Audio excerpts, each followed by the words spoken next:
Alright, welcome. We are getting started a little early. Let's go ahead and head over to our page here.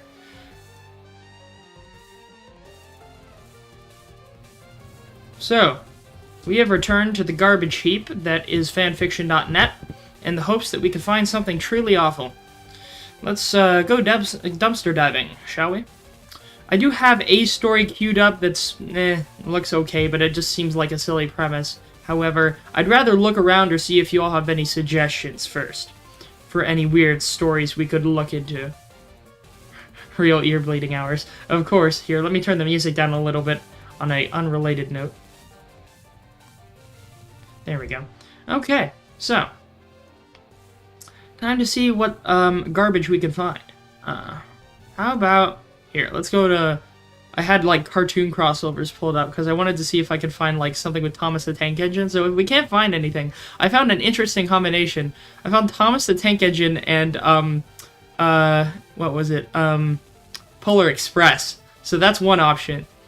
I did find that old thing we tried to do last time that just sounded okay. I don't know if we ever finished it. That was the one with like the weird cast of characters in that had like Team Fortress 2 and Anastasia. Although that was just weird more than bad, so I think we stopped reading it because it was written too well. I want to find something that's kind of written poorly as well. It would be hard to find something as like terrible as that one stream with the Skyrim Pokemon thing. Oh god, like I can't get that out of my brain now that I'm thinking about all this again. Oops. Only shitty Toho fanfics? Oh, we can look. Oh, that's the Just In section. Oh god, no, I'm not doing Evangelion. Let's go crossovers, games. Let's see, Toho Project. Alright, what's the weirdest thing? I'm gonna look for the weirdest thing that jumps out to me. The Pizza Tower, what the fuck? Well, I haven't played Pizza Tower, so I don't know what it's about. What's one of the weirdest things that pops out to me that they have a crossover with? I've heard of Eritrean Odyssey, but I don't know what it's about. Red versus Blue? Never watched Red versus Blue either. League of Legends? No. Let's see. Halo. Rick and Morty. Oh god, no. Not Rick and Morty. What's something? Ace Combat. Wait. Ace Combat. What? Oh, it's only 1,000 words. Never mind. Yeah, no, I need something that's a decent chunk. Like, it can't be that tiny. Oh, did I get rid of the tab by accident? Wait, let me undo that. Oh, dang it. I think I got rid of that. Oh, wait, no, we're still here. We're good. We're good. Metopia now. God. What's something weird here? Hunger Games, Bakugan. Don't know much about Bakugan. Portal. What's the Portal one? It's only 700. Never mind.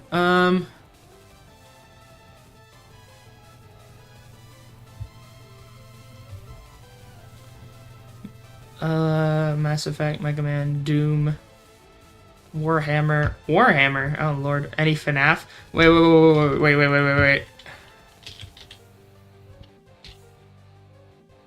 Yes, yes, there is. Oh, no. What are we getting ourselves into? I may need to pre-pour here. Let me pre-pour. Get the night started. I will need it. Let me pre-pour. As soon as I see when I start reading, the first weird goddamn thing I see, I'm gonna drink this shot too. So let's pour that out. Also, for some reason, the Advanced Wars stream got ad-limited. I have no clue why. Like, I don't... Like, what? Did I say the word artillery too many times? Like, what? I don't know. Anyways. There's Moko works at a pizza place. It's 1,000 words. Here, let's start off with that. It's only 1,000 words. Let's start off with Moko works at a pizza place. Okay. Let's get started here. It looks like it's written alright. I want to find something that's written terribly. That's the problem. But anyway, we'll just get started here. Oh, my face is too big. Let me shrink my face down a little.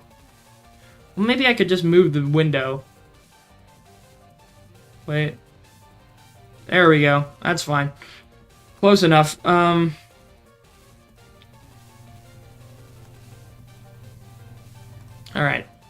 Let me turn the music down a little bit more. There we go. That should be quiet. Now, Moko works at a pizza place. By hydrochlorination. Moko gets a job at Freddy Fazbear's Pizza as a night guard. It goes about as well as you'd expect. 12:04 a.m. Oh god, I have to do the phone guy voice. Hello, and welcome to your new summer job at the new and improved Freddy Fazbear's Pizza. I'm here to talk to you through some of the things you can expect to see during your first week here, and help you get started down this new and exciting career path. Yeah, it's funny they mentioned that. I just did a job interview today. I don't know how it went, and I don't know how I feel about it, but I did do a big job interview today, so that is funny. Anyways, let's get back to the story.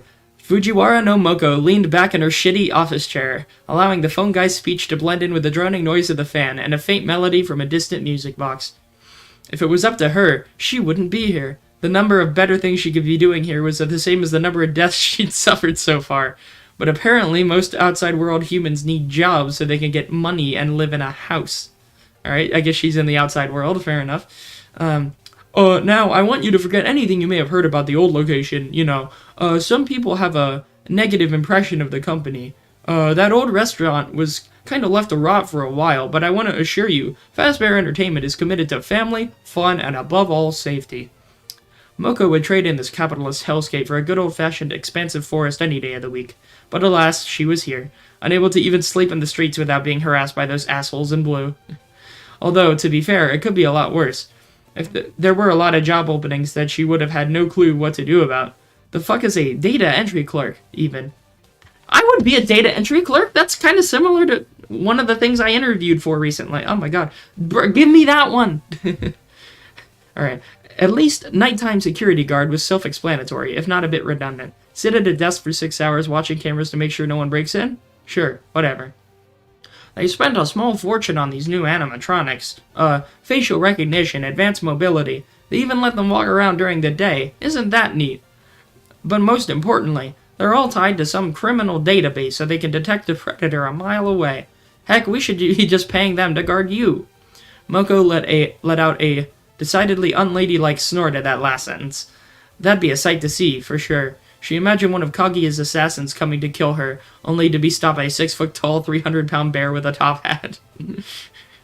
She then replaced the hypothetical assassin with the Moon Princess herself, and it was enough to make her crack a grin. Now, that being said, no new systems without its, kinks. You're only the second guard to work at that location. The first guy finished his week, but complained about, conditions.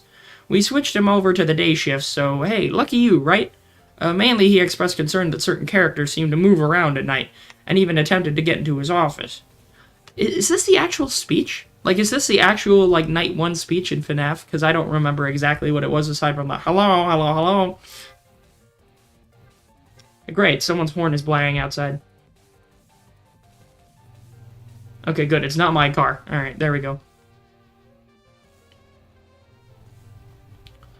Now, from what we know, that should be impossible. That restaurant should be safest place on Earth. So while our engineers don't really have an explanation for this, the working theory is that the robots were never given a proper night mode. So when it gets quiet, they think they're in the wrong room. So then they try to go find where the people are, and in that case, that's your office.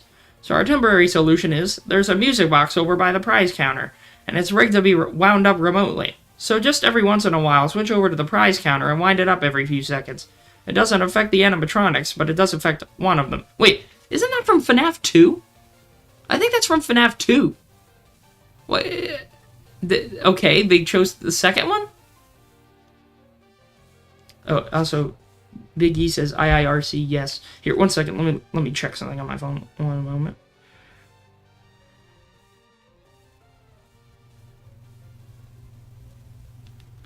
But yeah, I think it's FNAF 2. Here. There's nothing that makes me feel, dumb yet, but I'm still going to take a shot because I need to start drinking if I'm going to get through the rest of this. I think I bumped the camera. Oops.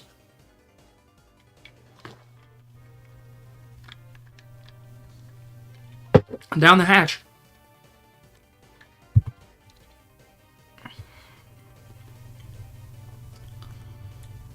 Alright. Now, where were we?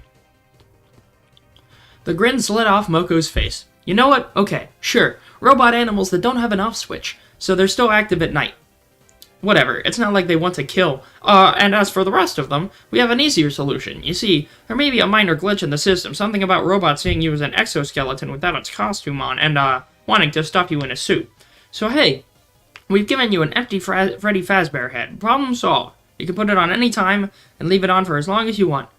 Eventually, anything that wandered in will wander back out. Moko sighs. God damn it, she was wondering what that mask was for. You could say she was wondering what the point of the mask is. I'm sorry. I should have taken the drink to that. Oh well, my bad. Alright, let's keep going.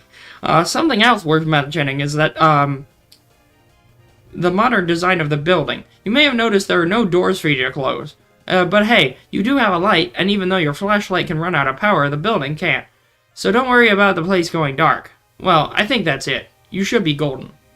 Check the lights, put on Freddy's head if you need to, keep the music box wound up, piece of cake. Have a good night, and I'll call you tomorrow. Yeah, sure. A fucking light would help stave off these murder machines.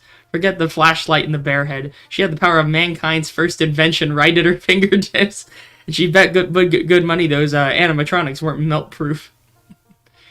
Welcome, Spectre. We are reading, first off, a Big E suggested a Toho fanfiction. So we're starting off with Moko from Toho works at Five Nights at Freddy's. And apparently it's like Five Nights at Freddy's 2. But this is written too well. Good thing it's short. We're almost done. 2:18 a.m. As the night began to tick on, that metaphorical fire in Moko's gut slowly died down. It had been, like 2 hours since she started her shift? There wasn't a single robot animal in sight. Guess the last security guard really was just seeing things. Resignedly, the Phoenix sat back in her chair. Being attacked for 6 hours a night may not have been her chosen form of entertainment, but it would be a lot less boring than sitting on her ass all night. And then, something curious happened. The sound of a music box began to play within the office. Pop Goes the Weasel, if Moko remembered correctly, which she should have, considering that the same song was playing earlier. The phone guy did mention something about keeping a music box wound up, but honestly, Moko had completely forgotten about it, having been on guard for any errant robot chickens or rabbits or whatever.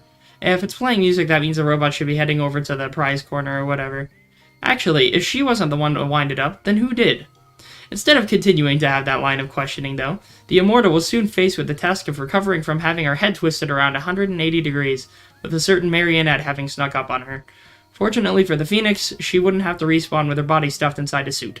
Unfortunately, as a Phoenix, when she did come back to life, it came with some fire, enough to cause Freddy Fazbear's to burn down, alongside any future opportunities with the company, or as a security guard. Alright, fair enough. Like, gonna be honest, this was a little boring. Like, why? Why did this guy write this? Like, it's not, like, too interesting. It's just like, yeah, sure, that's probably what would happen. Like, I was just reading, like, most of the story was just me reading the opening night dialogue from FNAF 2. That was most of it. So, you know, let's just, I don't know. Oh, God, what else is there? Because that was the first one. This is currently a mix between Toho and FNAF, so let's see if there's anything else. There's Five Nights at the Scarlet Devil Mansion. Oh, Lord. The Scarlet family reenact the different characters. Okay. And Mei Ling is the security guard. Oh, Lord. Foul language. Alright, do we want to look at this one, or do we want to find other stuff? Because I'll take suggestions, too, for other stories. Anything, because I'm looking for something bad. Like, something hard to read. Something that, like, is just, I don't know. Nothing can compare. I don't know. I really enjoyed this stupid Pokemon Skyrim one. What about... Let's go back into Pokemon. What's the weirdest thing we can find crossed over with Pokemon? There's... not Aragon. I know what Aragon is, but no, not that one. James Bond, Sleepy Hollow, Calvin and Hobbes, DuckTales, Nightmare Before Christmas, Fast and the Furious? Wait, what? We gonna get some family up in here? Callous Drift. Ash Ketchum's a street race. Oh, God. One of them's 4K, one of them's 19K. Oh, my God. Jesus Christ. Shut up, Spectre. I don't want to remember that one. Five Nights at Ramu had 17K. What? It did? There's another one, Five Nights at Ramu. Michael works as a night guard at Ramu Hakare's Pizza. The Toho-tronics go after him. Oh god. 17K! How do people do this shit? Oh lord. And then another one with you. Family Guy? Wait, Family Guy. Is there Family Guy with Pokemon? Wait, Family Guy. Family Guy. There is. There's 3. What do we have available here? Got a cutaway. That's just a cutaway gag. Oh, none of them are over. No, none of them are over 1K. Not worth it. They gotta be at least 2K, I'd say. No, it gotta be at least 2K. Do I want to try one of these? God, what's this first one? This one's only 4K. I don't know if I want to read a 19K story about that, but maybe a 4K one. Okay, let's just read the first... Wait, that's just a bio. Well, there's only a bio in one chapter. No. That one only has a bio in one chapter. Is this one written properly? Oh god, it has that sort of dialogue style. I don't like this. Like, you got... Pet peeve, I don't like when people write, like, with, like, the names just listed out for these. It's bad for when you're, like, when you're trying to read it out loud. Like, if any, it may be more effort, but you could just do the whole paragraph-based dialogue. I mean, I'm more used to paragraph-based dialogue, but I don't know. This one looks still fairly competently written. You know, no, let's read the first chapter. How many chapters is this? It's 10. Let's just read the first one. FNAF IG. Wait, what about FNAF and Family Guy? Here, I'll leave this one open. I'll put a pin in it. Get rid of this. What about FNAF and Family Guy? Let's see. Cartoons, Family Guy.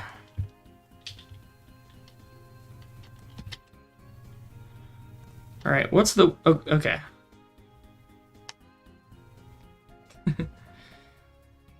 Is there any... Okay, let's see. Is there Five Nights at Freddy's and Family Guy? There's one. Only one. 15K? 15K words? An alternate version of the D in Apartment 23. I'm guessing that's an episode. Brian is rock bottom until he gets a job at an elemental-themed restaurant. Do we want to read this one, chat? Okay, choose. Do we want to read the Pokemon Fast and the Furious one? Or do we want to try reading the Family Guy Five Nights at Freddy's one? We got 2 choices here. We'll read the first chapter and then we'll reconvene to see if it's worth it or not. Well, I mean, the only thing you need to know about Fast and the Furious is just family, and car racing. What do y'all think? I'm gonna let chat decide. In the meantime, I'm gonna pre-pour another shot because I know I'll need it. Vote now on your phones. And everyone voted so hard that the world exploded at the end. Just look for a really bad FNAF one. Shit. Alright, fair enough. MOP Family Guy. Alright, let's try it. MOP Family Guy. Let's look.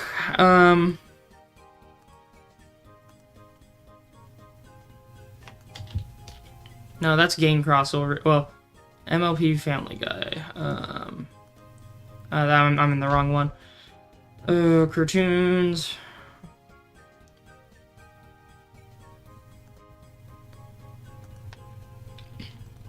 Little Pony. Of course, that one has the most. Family Guy. There's 4 to choose from. We got one at 7K, one at 15K, and then one at 500. That one is... Oh god, that one... Equestria Girl. Isn't that like the human ponies or whatever? I don't know. Then we have one that's on hold, but it's at 15K. Brian... Okay, Stewie, Brian, and Peter. Oh my god.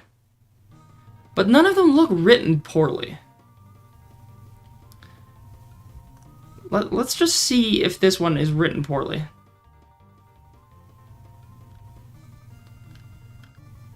Do we wanna try reading the first chapter of this one? What do y'all think? It looks to be okay, like just written okay. I can't really do. I'll try, but I can't really do Family Guy voices. Big E says, yeah, Across Your Girls is the one where the main six end up in a human high school and have to pretend to be human girls. Again, all I know about that is from the head stimulators, so... Or the fucking me. The thread simulators, so I don't know anything. Do we want to look at this? What do y'all think? Because, there's not much else, really. It's just those. I'm surprised. You'd think there would be more. Spectre's like, yeah, how do you know that?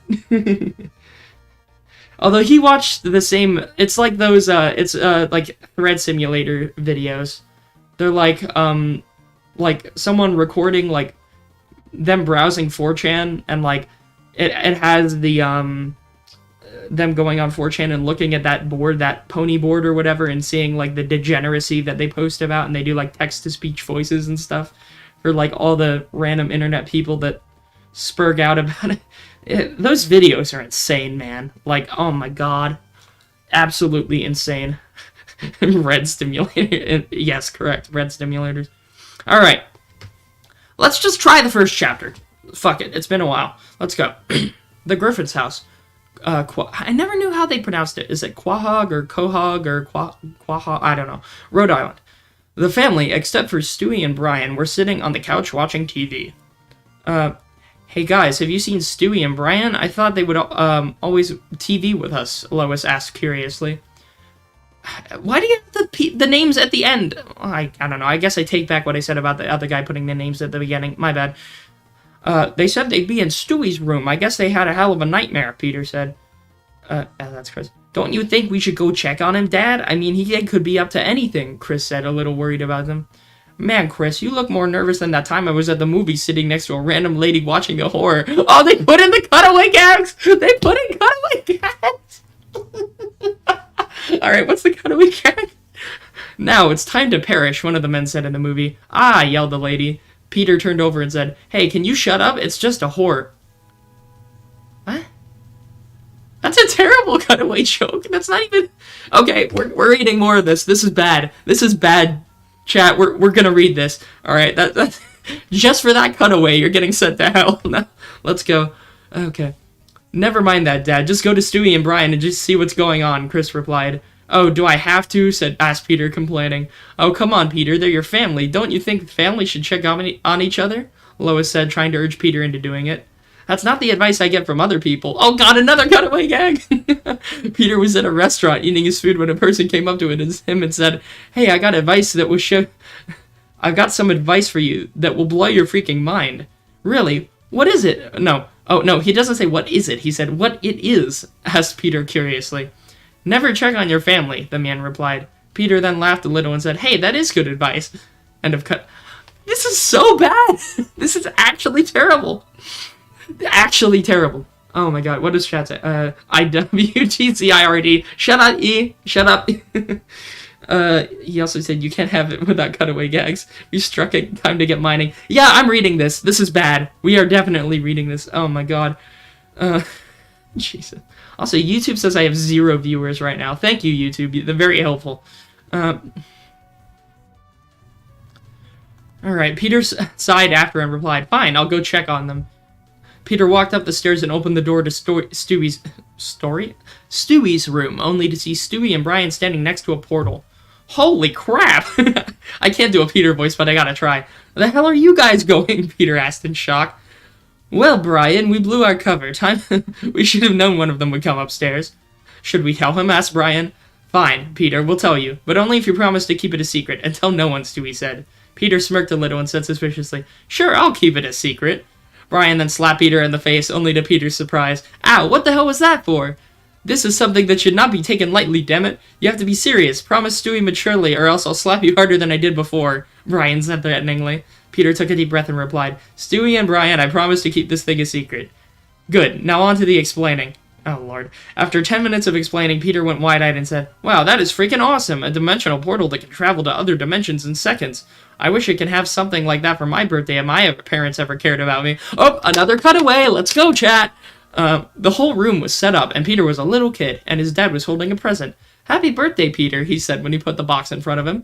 Peter ripped open the box and saw he only got a Lego piece. Peter was a little upset, but he tried to cover it up, saying, "Wow, Dad, this is the best gift you've ever gotten me." Before Peter's father could say anything, Peter ran away to his room, crying. "I think he likes the gift so much that he cried," Dad said to everyone. These are fucking terrible. Oh my god. Just for that, for the third cutaway gag that sucks in a row. Let's go. Next drink, down the hatch.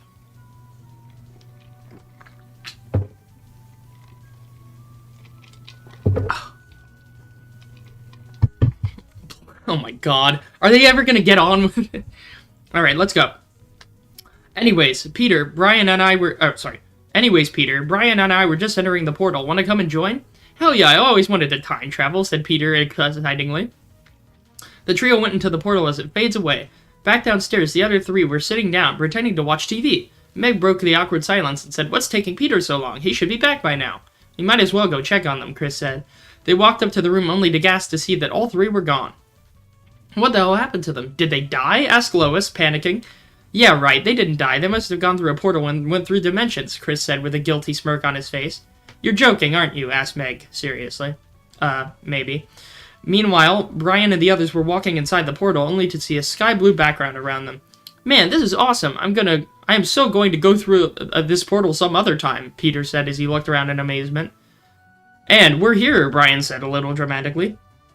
They looked around to see that they were in the Simpsons universe. What the fuck? Simpsons? Let me read this. He said, "Hey Lois, remember that time when I..." Oh my god. Da-da-da-da-da-da-da-da. Well, at least that's a better transition with what Big E said than these damn cutaway gags. Da-da-da-da-da-da-da-da-da-da. I'm sorry. Enough Mario music. Let's get back to this. Yeah, so they're in the Simpsons universe, I guess. "We've already been here before. Next one!" Stewie exclaimed as he pulled out a controller and pressed a red button. Then they were in Adventure Time. "Damn, these designs look weird. Hit the button," said Brian. Stewie hit the button again, and they appeared on a red carpet, and the background was very colorful. "Ow, my eyes, I'm going blind. Hit the button, Stewie, please," Peter said, overreacting.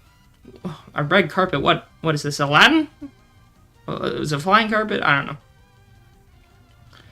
Stewie hit the button, and it only electrocuted him. "Damn it, it's Oh, wait, no, they're... Oh, okay, so they're stuck. Ah, I see what's happening. Let me keep reading. "Damn it, it's jammed. Stupid controller," Stewie yelled as he broke the controller in half. "What the hell, Stewie? Now we literally have no way out. What are we going to do?" Brian asked. Out of nowhere. Oh, here we go, chat. Out of nowhere, 3 pony guards with gold-like armor, blue manes, and white coat pinned them down with their spears pointed at them. "Please, don't hurt us. If you want us to explain something, we will. Just don't hurt us," Peter whined. "Peter, for a 58-year-old man, you're so immature," Stewie said, rather annoyed at Peter's actions. "Don't make me come over there with my belt," Peter threatened. "Oh, I think you three have a lot of explaining to do," said some random pony. Oh my god. What? Who the hell was that? And who the hell are you?" asked Brian. 2 tall ponies came out of the shadows. One had a white coat skin with light purple eyes, and her mane was a pattern of pinkish and turquoise-ish. The other had a dark blue to possibly black coat color. Her mane was a purplish blue, and her eyes were also purplish blue. Yes, thank you for the insane detail. Thank you. We definitely needed to know that, author. Anyways, I am Princess Celestia, ruler of all Equestria, and this is my younger sister, Princess Luna. End of Chapter 1. Note, Sonic and Equestria Girls' story will not be on hiatus.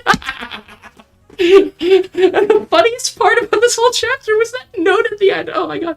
Note, Sonic and Equestria Girls' story will not be on hiatus. I will be going in and out on those. One chapter for one story, one for the other. If you like my start, not. Oh my god. Here we go, chat. We gotta keep going.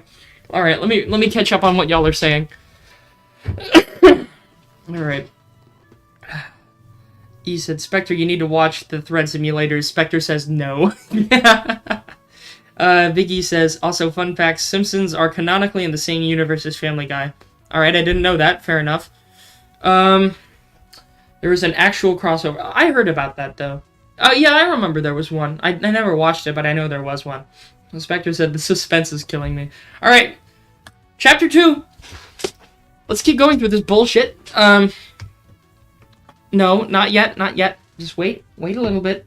We're going too fast. It's only been half an hour. Gotta pace myself. Don't want to knock myself out. Alright, Chapter 2. Welcome to Equestria. Guards, you can let them go now, Celestia said as they let go of them. Redundancy Department of Redundancy Department, thank you. Peter, Stewie, and Brian wiped the dust off their bodies. Stewie asked the princesses, "So, where are we exactly, your majesty?" The Princess Luna chuckled a little and replied, "Your son over there has got some manners here." Wait, how the hell do you know about me, Stewie, and what? Your son? Oh. What the fuck? Okay, let me read that line again. Wait, how the hell do you know about me and Stewie and us? Peter asked, suspicious of what the mares might know about them. Celestia chuckled also and said, "He definitely looks like your son. I mean, look at his size. You have a very huge son there." Okay, they're calling him fat. I get it. Stewie was trying his best not to blush. Oh, wait. Oh, I thought they were talking about Chris. Oh, never mind. Never mind. I'm not even reading the things I'm reading. It's just like glazing through my brain. It goes in like one eyeball and out the other. Oh, Lord. Stewie was trying his best not to blush, as no one really called cute before. No one has really called cute before. Yeah, we do have some bad grammar. Also, it won't let me select the words. I can't, like, highlight or select any words when I left click. Anyways, back to the main topic. Where are we? Brian asked. You're in Equestria, of course. You're in the most magical place you could ever be in, Luna said. Stewie looks at the audience and says, no wonder the show's title has magic in it. First cutaway gags, now this bullshit. Fuck this. Judging by you two, I could see already this place is magical. Magical friendship, I might add, Peter said, smirking after. Oh my god, how am I gonna do this? I can't fucking read this. The name's Peter. Peter Griffin. Nice to meet you, your majesty. Peter stuck out his hand and Celestia shaked it, and Luna did the same afterwards. The name is Brian Griffin. You know, I wouldn't mind if you gave us a tour around Equestria, but you don't have to. I don't want to waste any of your mayor's times. Jesus Christ. Oh my god, Brian said nervously. Both the princesses blushed a little. Celestia spoke and said, "Actually, I think there's 6 people who would love to give you guys a tour. Follow me." Wow, this author is wasting no time, are they? Okay, so they traveled to Ponyville. Peter and the others were walking with Celestia, Luna, Rainbow Dash, Fluttershy, Applejack, Rarity, and Twilight. They arrived at Pinky's house. Oh my god, how am I gonna read this shit? I just feel secondhand embarrassment just by looking at this. Like, just these words coming out of my mouth are, like, poisoning and tainting my soul.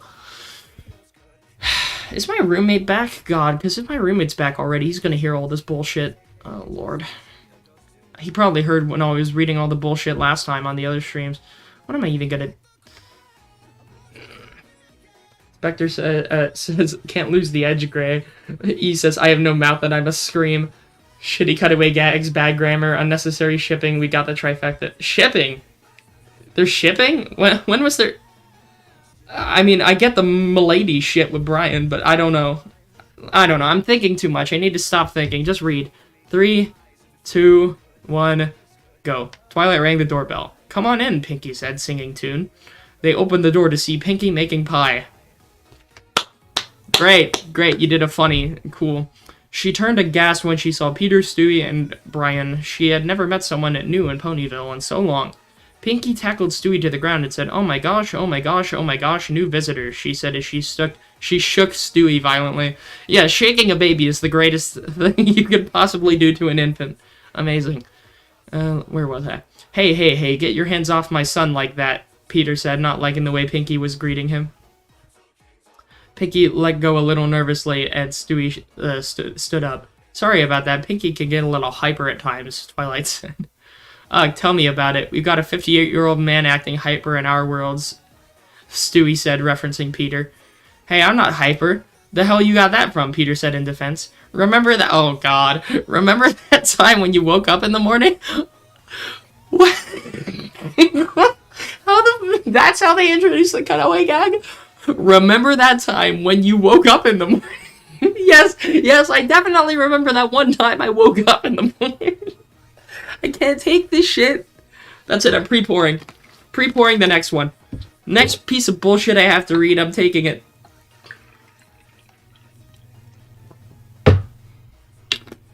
Oh my god.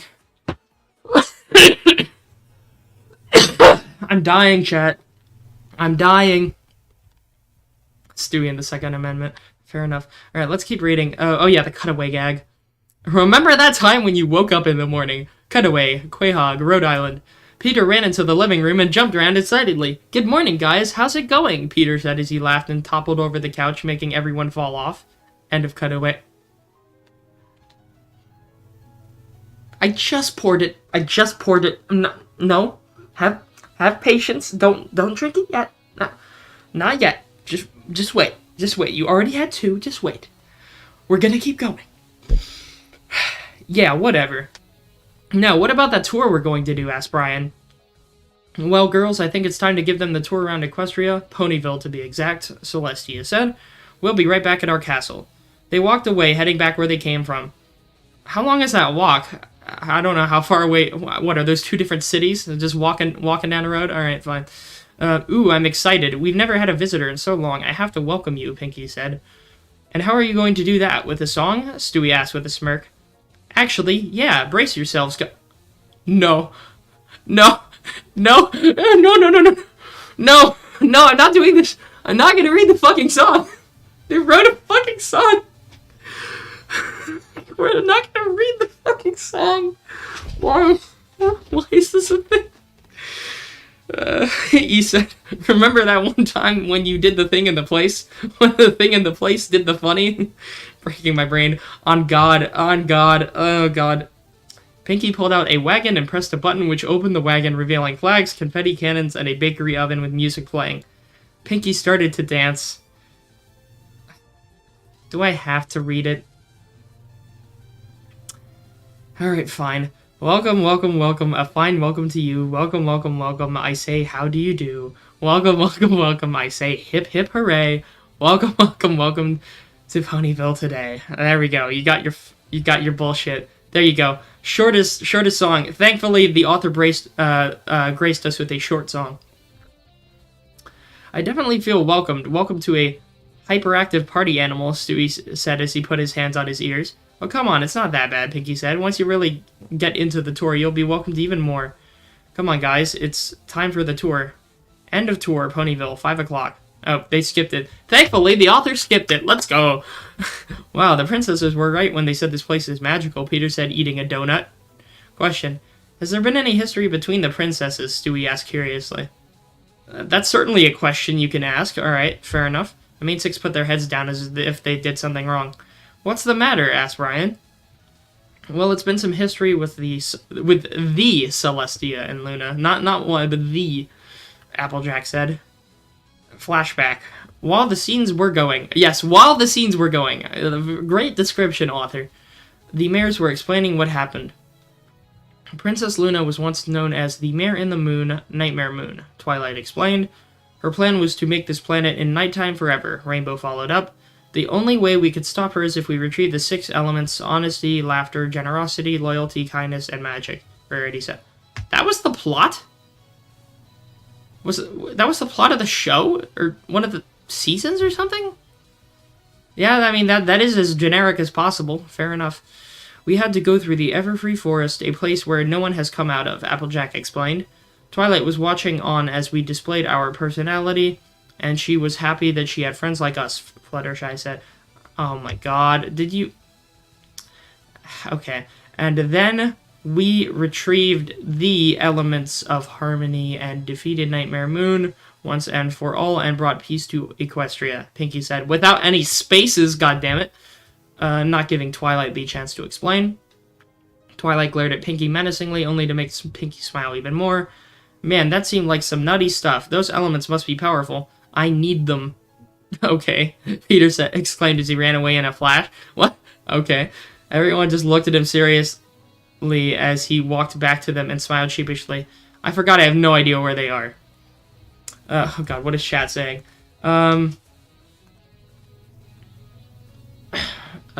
E says, I hate musical numbers unless they're villain songs. True. Spectre says, Stewie skibbity rizzed up Pinky. Shut up, your words are like sandpaper to my brain. Okay, E also said, there's a tiny part of me that is telling me I could write a better version of this if I tried, but then I remember it's a shit premise at its core and not worth the time to invest it. E, you are thinking too much. Stop thinking. I stopped thinking a while ago. You gotta stop thinking. Alright, that's the key. Now let's stop thinking and start reading. Where were we? Well, about the elements. If you have someone as awesome as me, you will always succeed, Rainbow said with a cocky attitude. Ha, you don't look the slightest bit awesome. You look more like blue cotton candy, Peter said as he chuckled. Rainbow growled angrily as everyone else was trying to hold their laugh. She flew up to Peter and gave him a punch to the gun. Ow, damn it. Come on, I was just joking. Can't you take a joke for once? Peter said as he held his gut. Oh, my music paused. Here, let me keep it going. Maybe I'll give you some advice. Never provoke the one and only Rainbow Dash. You got that, Bubs? Bubs? Alright, author. Cool. I don't remember the last time I ever saw the word Bubs typed out in a sentence. Anyways, Peter stood there silently for a second and said, well, you gotta admit, it was a funny joke. I mean, come on, cotton candy? That's freaking hilarious. Get on with it! Rainbow rose her hoof up, threatening to punch Peter again. Ow, I take it back, Peter thought. Man, this pony's really sensitive about her reputation. I wonder if she pulls any pranks or anything. Amazing dialogue, author. You write dialogue so naturally. This is amazing. Beautiful. I have just one more question, Rainbow Dash. Do you like to prank? Ugh, where do we start? Applejack said. Cutaway. Oh, God, here we go. Rainbow was... Oh, God, they got fucking pony cutaway gags. Alright. Rainbow was sneaking up behind her friends with a huge bucket of water. Then she yelled, guys, there's something behind you. The 5 ponies turned around to be dumped with a bucket of water.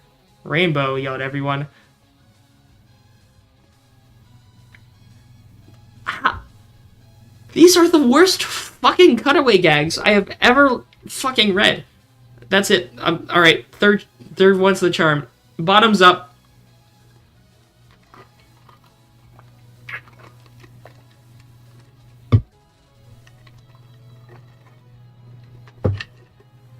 Oh my god.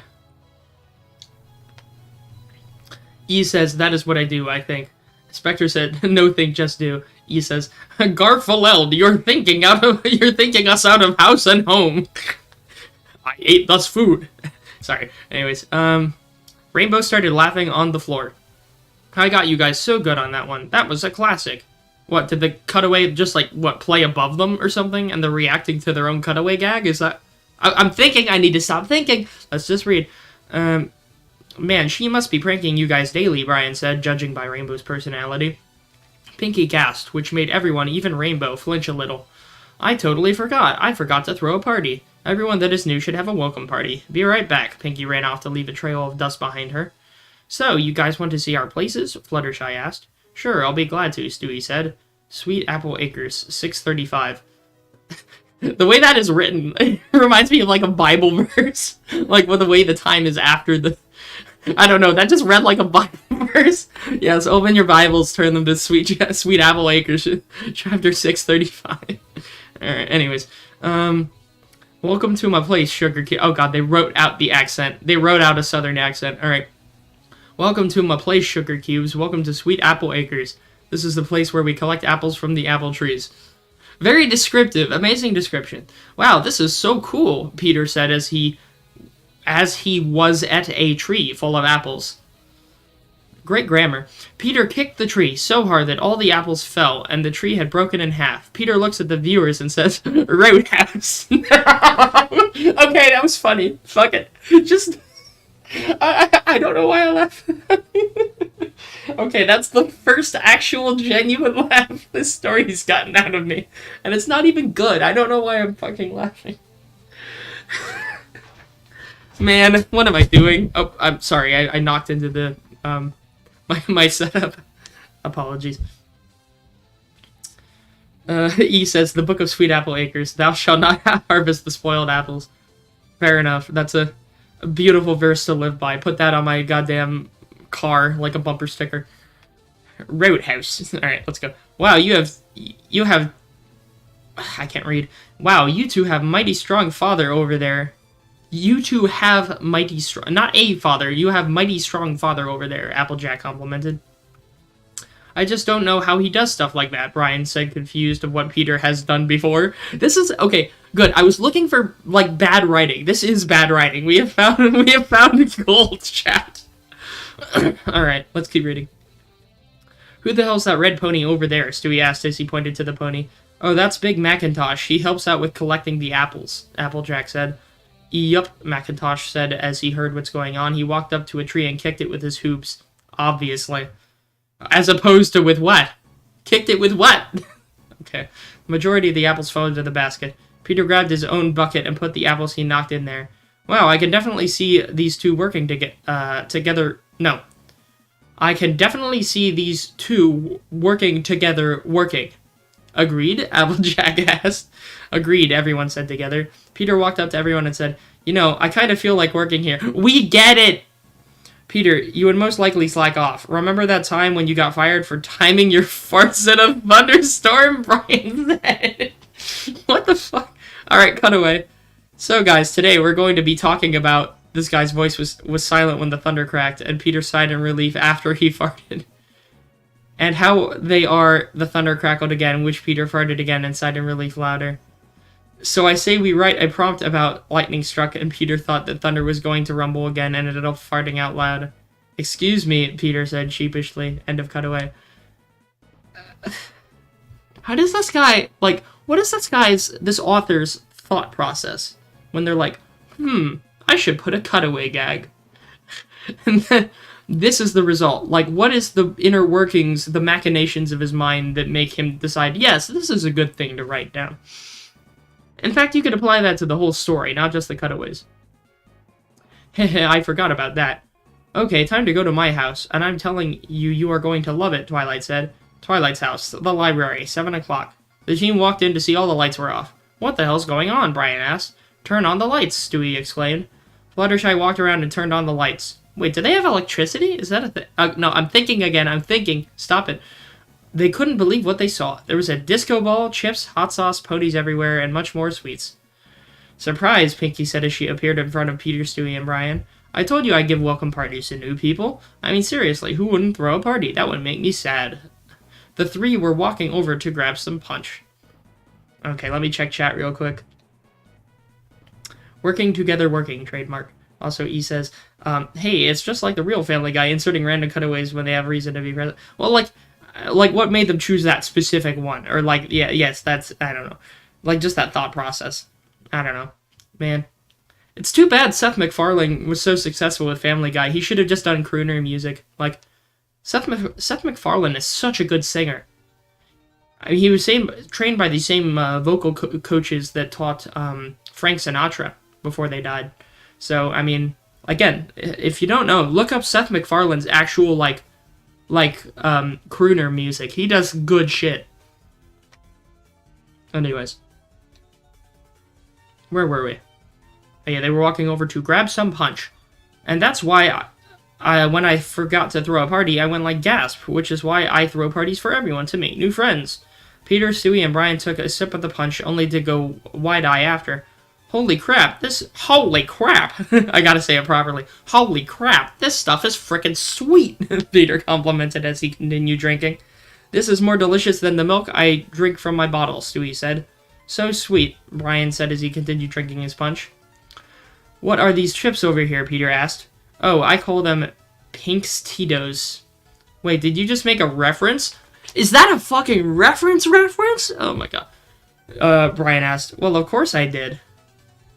Oh god, are they doing like a fourth wall thing? Please stop. Anyways, Peter was stuffing himself with chips and said, hey guys, you need to taste these chips. The friends were having a great time partying and goofing around. They were dancing, eating, talking, pretty much anything you would see from a party. End of party, 9 o'clock. Everyone left the party while the team were cleaning up the place. Man, that was the best party ever, Peter said. Pinky, you might be hyper, but you can throw the best of parties, Stewie complimented. Aw shucks, it was nothing really, Pinky said, blushing a little. Yawn. Well, guys, I think it's time we get some sleep. We don't want to be tired when we wake up in the morning, Applejack said. But where are we going to sleep at? Peter asked. Ooh, I have 3 extra beds in my house. Pinky ran over to her house and came back with her beds. Okay, he didn't make that a joke, but that is funny. Like, that is funny. The fact, like, you could have made a joke out of that. Like, running, I have extra beds in my house, runs all the way to that house, grabs the beds, and brings them to the different... Like, that could have been a cutaway, or not a cutaway, but that could have been a fucking joke. But the one funny fucking thing, they didn't turn into a joke. Alright, you can sleep in my place if you want, Twilight said. Thanks, Twilight, Stewie said. Good night, everyone, Twilight said to her friends. The rest of her friends waved goodbye as they went back to their places. Peter, Stewie, and Brian went upstairs with Twilight so they could set up their beds. They saw a purple baby dragon sleeping on his own bed. That's Spike, my #1 assistant. I totally forgot he was at the party. Oh yeah, that's a character, I think. Anyways. I'm telling you, that dragon's going to be excluded from most of the episodes we're going to be in, Stewie said. Are they doing another fourth wall thing? That's what it sounds like. Twilight gave a confused look on her face. She's never met a fourth wall breaker like Pinky. That's it. Okay, I'll give myself half of one, but I can't read that line without putting this bullshit in. Let me read chat while I'm about to drown my sorrows in alcohol. E says, honestly, I liked Orville. I never seen Orville. I heard it was good, or at least decent. I don't know what happened to it. Again, I've never seen it. But, you mean the show, right? Like the Orville, like the Star Trek sort of thing, right? I think I heard of it.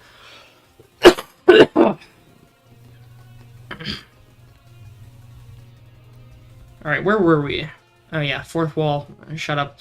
Come on, Stewie, it's time to go to bed, Peter said. They placed their beds next to Spike and put the covers on them. Good night, everyone, Peter said as he turned the lights off.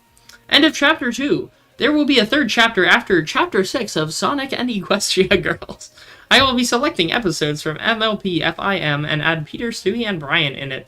The 3rd chapter will be based on the episode Griffin the Brush Off. But I need to finish Chapter 6 before I do this. Don't forget to blah blah blah blah blah. Chapter 3.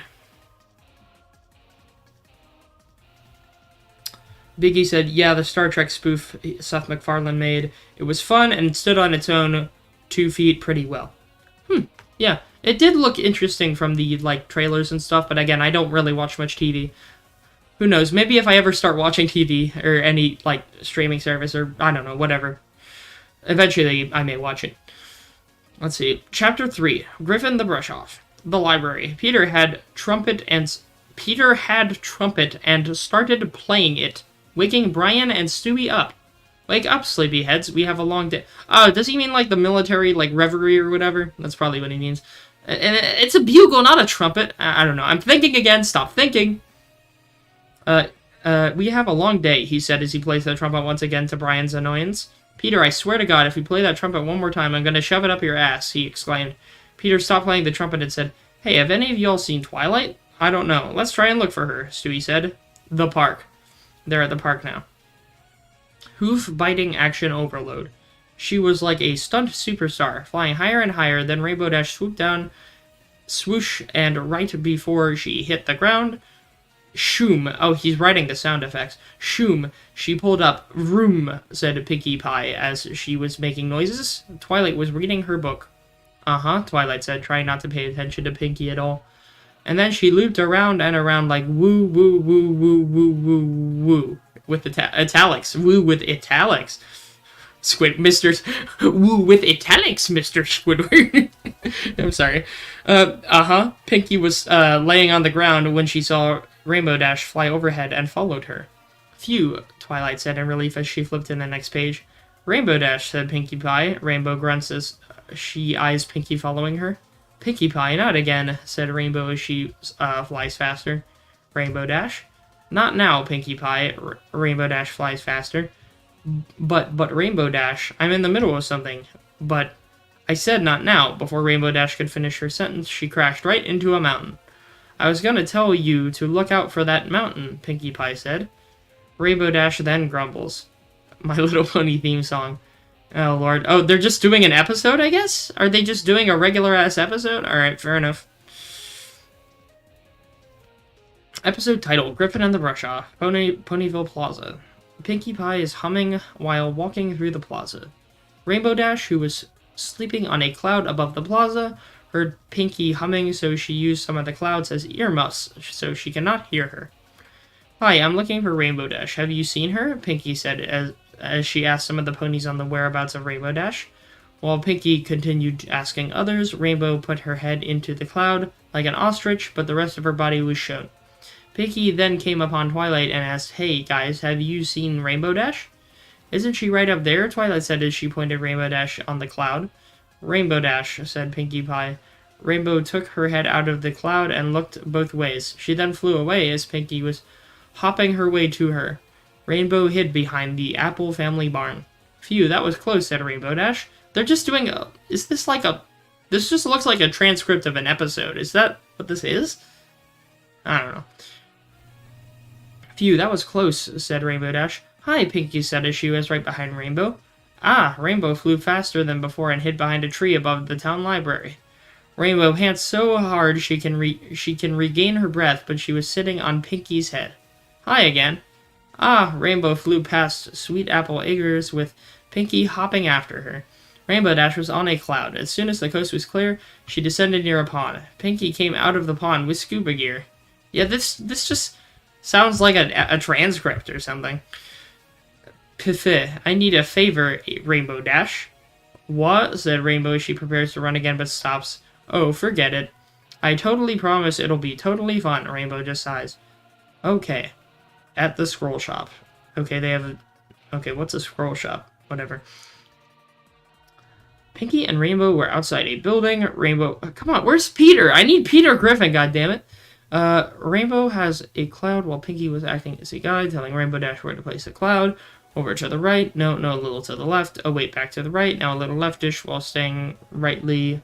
Stop maybe a few inches to the south. Now a couple centimeters north. Okay, one more smidgemeter to the Pinky said until Rainbow lets her anger out. Pinkie Pie, she exclaimed. I mean perfect. What the hell are you two doing? Oh, there they are. What the hell are you two doing? Asked Stewie as he came with Brian. The two ponies turned around to see Stewie and Brian with curious looks on their faces. Rainbow made a quick lie and said, Oh, nothing. You guys look like you were planning something. We want in, Brian said. Okay, but we'll have to tell you the plan first. After explaining the plan, they told Brian and Stewie hide. They had Brian and Stewie hide. Now wait for my signal. Pinky looked inside to see Spike getting more scrolls while humming. As he walks outside, Pinky gives the signal. Rainbow kicks the cloud, emitting a thunderclap. Da! Spike shouts as he drops the scrolls. He then starts to hiccup. The pranksters start to laugh. Guys, we startled Spike into getting the hiccups, Pinky said. Wait, don't hiccups, like, go away when you get scared or something? I don't know, I'm thinking again, stop thinking. I can't breathe, Stewie said as he starts laughing even harder. That has a different context nowadays. I can't hold my laugh, my funny bones won't stop, Brian said. Chuckles, good one, Pinky, Hiccup Pie. Hiccup, you're always pulling a fast one, Hiccup on me, Spike said as he continued to hiccup. Spike picked up a scroll and hiccuped and then breathed fire on the scroll. N-N-A-A. That's a word. Canterlot. Oh, yeah, that's that one town that's like a play on Camelot, right? That's what it sounds like. Princess Celestia. Oh, that's where those princesses are. Alright, fair enough. As Princess Celestia is reading a book in her chambers, the scroll Spike teleported appeared by Celestia back at Ponyville. Oh, it was just a cutaway gag. Alright. Well, I mean, not... Well, I guess just a visual gag. I don't know. It's like this person's trying to write down, like, a TV show episode on paper. It looks like a script. I mean, that's probably what it is back at Ponyville. Oh, no, you're not hurt, are you? Asked Pinky. Hiccup, don't be Hiccup silly. Dragons are Hiccup fireproof, Spike said. Oh, okay, good. Pinkie Pie, Rainbow Dash, Stewie, and Brian were laughing again. As Spike picks up a bunch of scrolls, he hiccups and breathes fire on the scrolls. I wish the same thing Hiccup were true with scrolls. Canterlot, as Princess is still pondering about the scroll, more scrolls drop on her, which elicits a gasp. Okay. Wait, does the fire teleport? I'm guessing the fire, like, does a teleport thing? I don't know. I don't know, man. Did I pour it? Or no, I poured a new one, but I haven't drank it yet.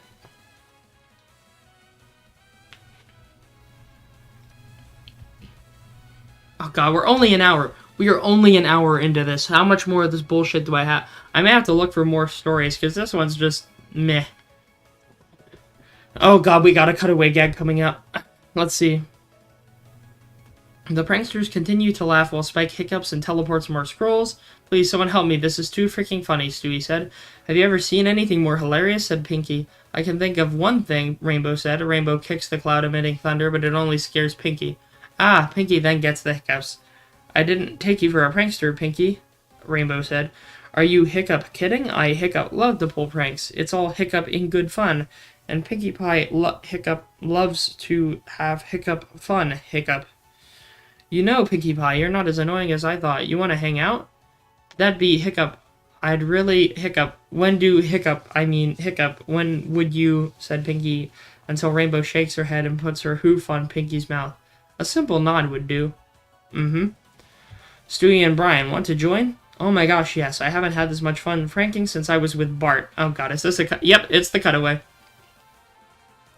Bart dials in the phone number and gives the phone to Stewie. Person picks up and says, Moe's He's trying to say Moe's Tavern, but this person doesn't know how Moe is spelled from the guy named Simpsons. And it's Tavern. Like, she spells it Tavern, not Tavern. Alright, god. Hello, Moe, you're... What the fuck? What the fuck? Look at this. You have all the stupid-ass cutaway gags from before. And then you have, hello, Moe, your sister's being... I can't say that. I can't say that. What the fuck? That's it. I'm drinking. I gotta drink to that. I can't read that. I can't read that.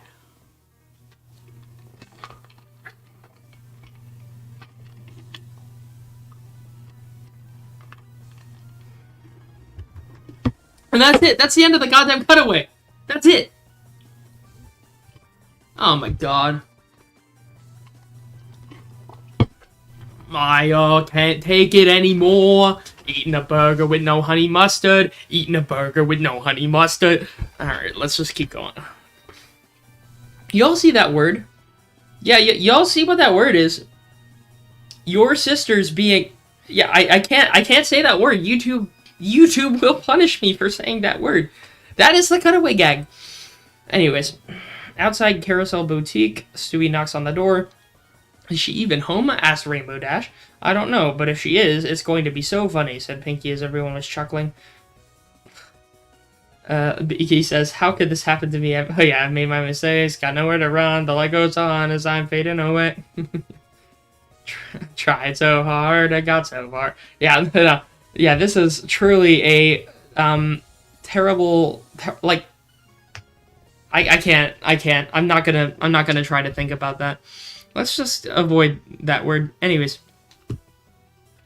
there she is. Rainbow came outside. Rarity sniffs the flowers, and then some pink was on her nose, which was causing her to sneeze. She looked to see the pranksters laughing at her. Rainbow, Stewie, and Brian ran out of their their fast. Their own fast. But they accidentally knocked over the sneezing stuff they put on the flowers, and some of them gets on PewDiePie. I said PewDiePie. What's everybody? My name is PewDiePie. Yes. Oh god, someone's probably written some bullshit with like some YouTuber going to like the Pony universe or whatever. That's probably been a thing someone's written. Someone gets on a Pinkie Pie, not PewDiePie. Alright. Achoo, Pinky sneezed to where the others went. Rarity just smiles. Also, I hate to say this, but I think my roommate's back, and he's gonna hear me having to read this bullshit. If he can hear me right now, I'm reading terrible fanfiction because my stream made me, but... God, I hope this bullshit is just... I don't know. Whatever. Twilight is working on an experiment as she is writing stuff down. She turns around and suddenly hears a poof. She looks and sees the writing on the scroll had disappeared. She looks outside to see Rainbow, Pinky, Stewie, and Brian with a bottle of disappearing ink. Twilight just smiles. The pranksters then laugh. Okay. Sweet Apple Acres. Peter was helping Applejack move apples when suddenly they see all the apples were painted. Land sakes. Land sakes? What? Is that a thing? Instead of God's sakes? What? Land sakes? Is that a thing? Did they say that in the show? What the fuck? Do you worship the goddamn land? What? I don't get it. The three look over to see the four pranksters having paint material. Yes, paint material. Nondescript paint material. They start laughing. Then Peter and Applejack start chucking apples at them. The four pranksters ran away. Some of the apples go into the bucket of water. The paint disappeared and color is revealed. Applejack and Peter smile. The pond. Okay, yeah, they're just... it looks like they're just going through, like, an episode and just adding random Family Guy characters that... Like, this is boring. Hate to say it, this is boring. Anyways, while Fluttershy is feeding the animals, some more appear at the banks of the pond. Some of them was fake. Rainbow Dash and Pinkie Pie set the trap while Stewie and Ryan were waiting behind them. Is someone over there? Who are we gonna squirt? Who are we gonna squirt? What the fuck? That's certainly a sentence to take out of context. Who are we gonna squirt? Asked Pinkie. Rainbow then chuckles as she gives her answer while looking through a telescope. Fluttershy, said Rainbow. What? Pinkie spits out the button. No, we can't prank Fluttershy. I mean, she's so sensitive, it'll hurt her feelings. Even our most harmless prank. I guess you're right, Stewie says when he blows a raspberry. Huh, we need another victim who's made of tougher stuff. So, who's it gonna be? When Rainbow takes her eye out of the telescope, some ink was around her eye. Oh, chuckle, I've got someone in mind. Chuckle, the toughest around, Stewie said as Pinkie and Brian were chuckling, realizing the prank he was doing. Oh, awesome. Who? Do I know them? Giggle. Oh yes, Giggle, you're very close. Rainbow Dash looks in the pond's reflection and sees Stewie's prank. She then chuckles. Good one, Stewie. They all start to laugh. The next morning, Rainbow Dash's house. Next game. What, do we want to move on? This is so long! Oh my god! Do we want to try something else, chat? This is just grating at this point. Like, let me look for one more cutaway gag. Is there an... Oh, there's a song. There's a fucking song. Yeah, no, I'm not... I don't know if I want to read the rest of this chat. Let's see. Let's see what's new. What's new? What's fucking... Wait. Oh, we still have this one. I don't know if we want to read this. This is the one where it's, I think Thomas the Tank Engine mixed with, the Polar Express. But, we don't have to do that one. We have the old Anastasia one we never finished, but honestly, I don't care about that one. Let's do the Just In again. Let's see what's new. What this stuff has been just updated. Persona, no. Cimmerillion and Dragon Age, don't know what Dragon Age is. Don't know what that is. Don't know what that... Wait, that's just random? I don't know what that is. Oh, that's a word. Okay. Harry Potter and Five Nights at Freddy. Harry Potter and Five Nights at Freddy's. 92,000 words. 92,000 words. 29 chapters. Harry is...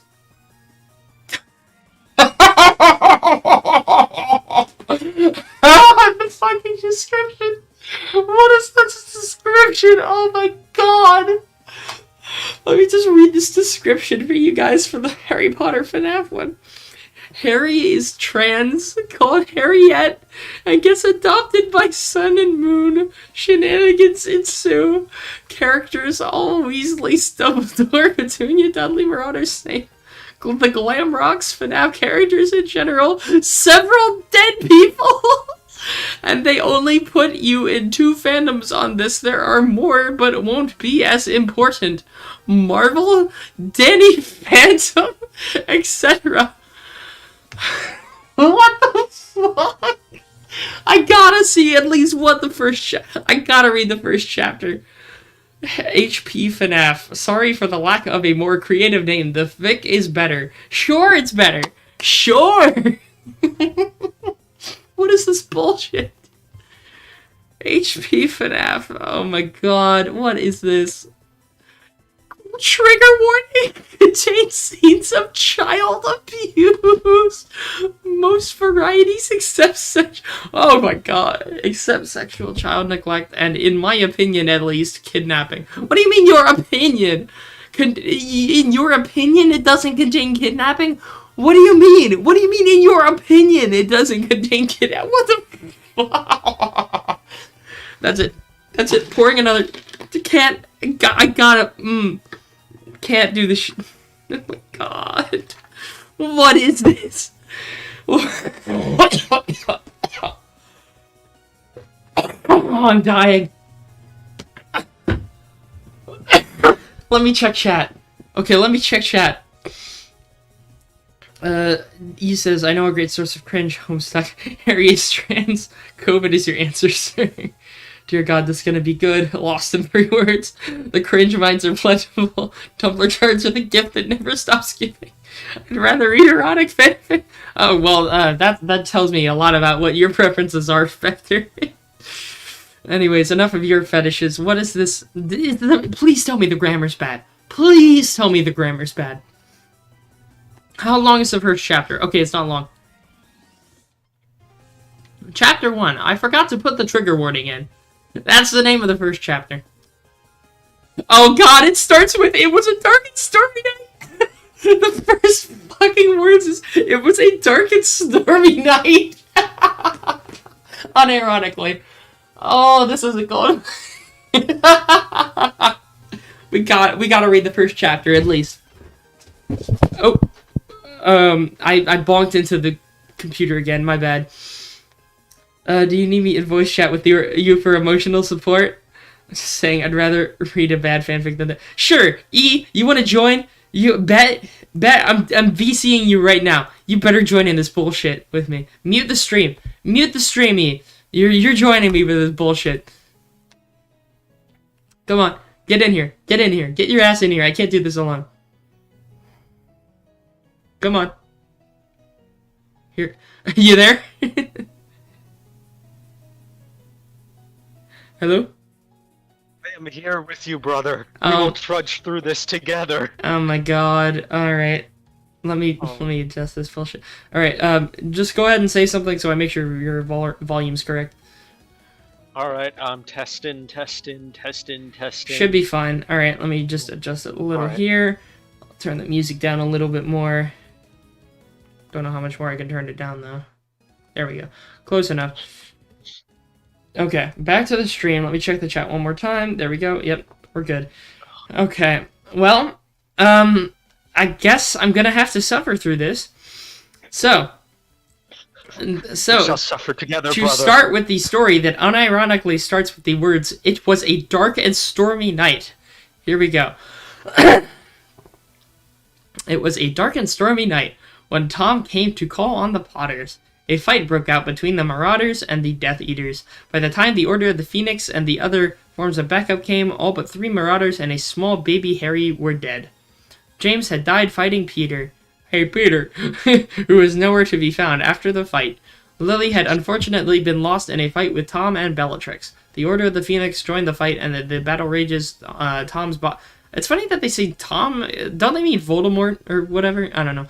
Tom's body was Tom's body was obliterated. Alright, maybe, never mind, I don't know. And the Death Eaters fled. Sirius, in a grief-stricken rage, ran after the Death Eaters to get revenge, so Remus and Snape were taking care of Harry, as well as sending the last will and testament, blah blah blah blah blah, blah blah blah. This is the start of the Harry Potter story, blah blah blah, at least what Dumbledore said. That morning, the morning that Petunia and Vernon found out Harry was left on their doorstep, Vernon almost stomped on him. What the fuck? Vernon read the note left on the child before tossing it at Petunia.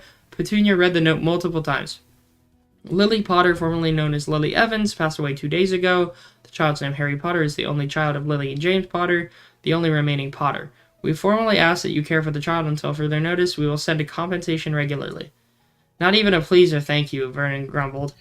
It does mention child support, at least, Petunia said, sitting on the couch, staring at the letter. Okay, when does it get to the funny part? Blah, blah, blah. No doubt in wizard money. That's the neat part. It doesn't. Where does it get different? Okay, anyway, I'll just keep reading here. Petunia sent Harry to bed again. Harry wasn't sure what he'd done wrong this time, but judging by Vernon yelling at her, it must have been bad. "Get over here, boy," Vernon shouted, grabbing Harry's collar and dragging the child after him. Once they were outside, he shoved Harry to the dirt. "What's this mess?" "It rained, sir," Harry said, scrambling to their feet. Oh, yeah, because Harry's trans again. Okay. "I didn't mean for it to mess up the garden." "Well, you need to fix it," Petunia said. "Go get your shoes on. You'll need to buy the supplies." "That's right. You're not allowed back inside until all this is fixed," Vernon shouted, storming back in. "Hurry up, Harry," Petunia said, after fetching their shoes. Again, whenever I see the word "there," I always think of multiple people. Like there's multiple Harrys. I don't know. I just can't get used to that, like, grammar. I know that's, like, a thing, but I can't... That whenever I see that... Anyways. They were some of Dudley's old shoes, but they were nicer than the ones Vernon had grabbed for her out of a trash can last year.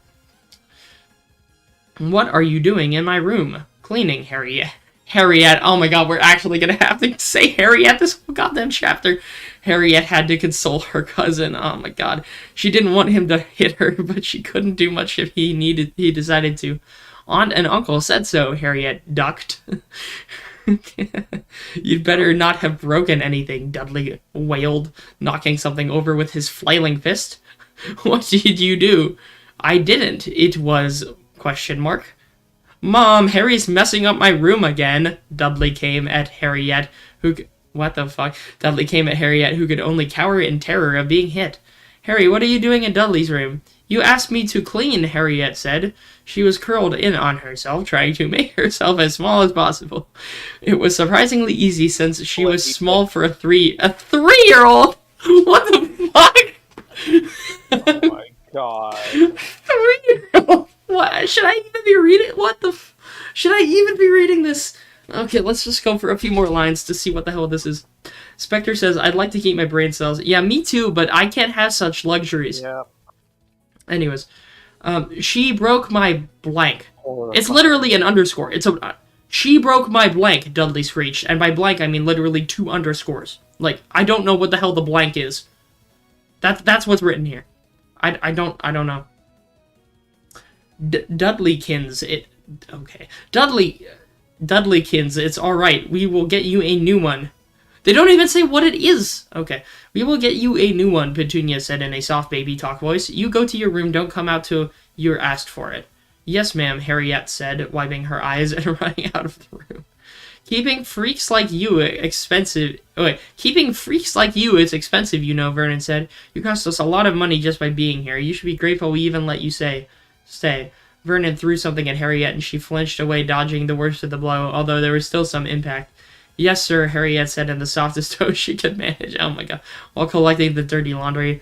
"Why do I have to go to school?" Where's the FNAF? Give me the fucking FNAF characters. Anyways, again, this is a FNAF story, chat. I don't know what... This is a FNAF story.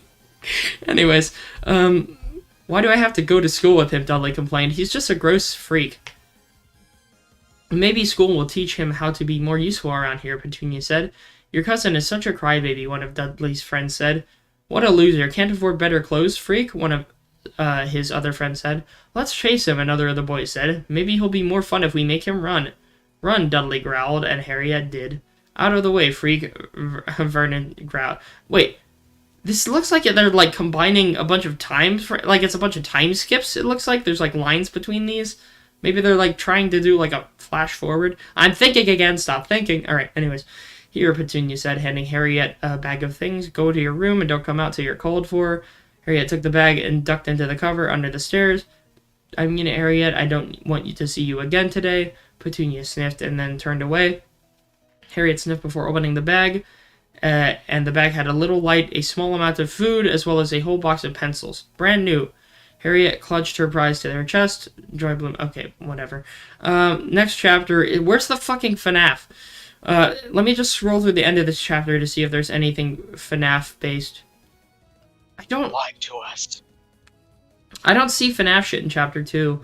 Let me just scroll through some of this. I see the words Mrs. Spider Jr. randomly. Who the hell is Mrs. Spider Jr.?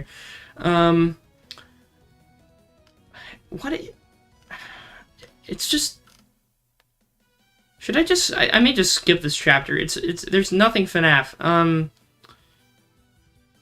Yeah, it's just more Harry yet, or whatever the hell stuff.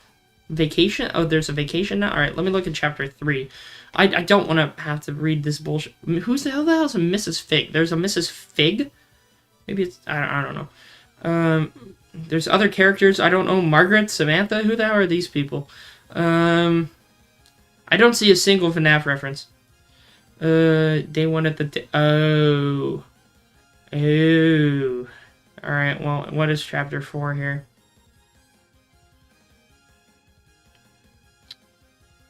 Was there something at the end of chapter 3? Let me read through this.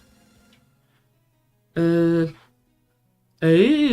okay. Here, let me read chapter 3. We're skipping chapter 2 because it sounds more like Harry Potter home life nonsense. Let's read chapter 3. It's short. Alright.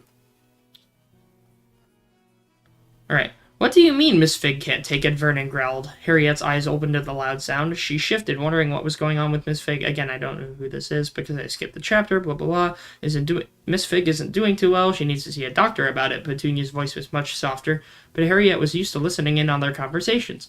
She had to learn she would always be paying attention to these sort of things.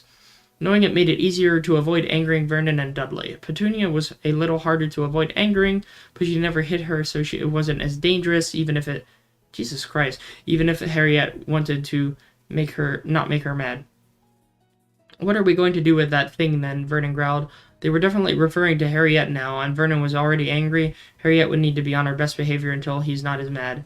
He didn't just hit Harriet when he was mad. He had once or twice hit Aunt Petunia. One time they were much younger, he even hit Dudley. This is just abuse. Where the fuck is FNAF? What else are they gonna do? Blah, blah, blah, blah, blah. Blah, blah, blah. They can't afford something. There's a trip they're gonna go on. Payments be damned, he says. They're gonna go on a trip. I'm going past these things. Where's the FNAF? Harriet, I want you to clean your room, Petunia said, tossing a trash bag at her. I don't want there to be anything in it when I check today or tomorrow. Why do we have to bring all of them with us to Freddy's? Whined Dudley on the day of the trip. It was for his birthday, after all. Dudley had overheard talking, more like his father yelling at his mother than for the past week over. It kind of scared him. Dudley had seen one of his friends being hit by family, and now the same kind of things are happening to his dad. This is just abuse! Oh my god, why am I reading this? Dudley's thoughts turned darker as they rode in the car. It was happening more and more, and it did scare him. This person's taking this story completely seriously, by the way. Blah, blah, blah, blah, blah, blah, blah. That's why Dudley had tried to stop hitting her. What the fuck? Okay. That's when Dudley realized it wasn't Harriet's. Okay, yeah, they're trying to, like, seriously write this story. This is something they put actual effort into. Anyways, they are heading... Am I gonna have this thing, how could this happen to me again? Yeah, oh my god. Yeah, okay, I'm skipping to chapter 4. I think what's happening is that for Dudley's birthday, the family and Harriet, I guess, is going to Freddy Fazbear's Pizza, or whatever the pizza place thing is, maybe. So, whatever. I hope so. I don't know how much more I can take of this shit. I skipped so much bullshit. Bill. Who the fuck is Bill? Is that one of the Weasleys or something? That's like the name of one of the Weasleys. Are they working there or something? I don't know. Bill was sitting at the counter. Probably.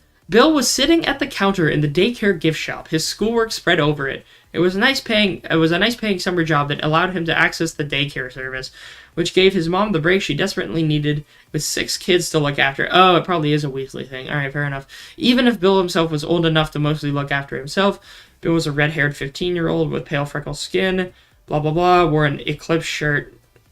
I think Eclipse is a FNAF character too.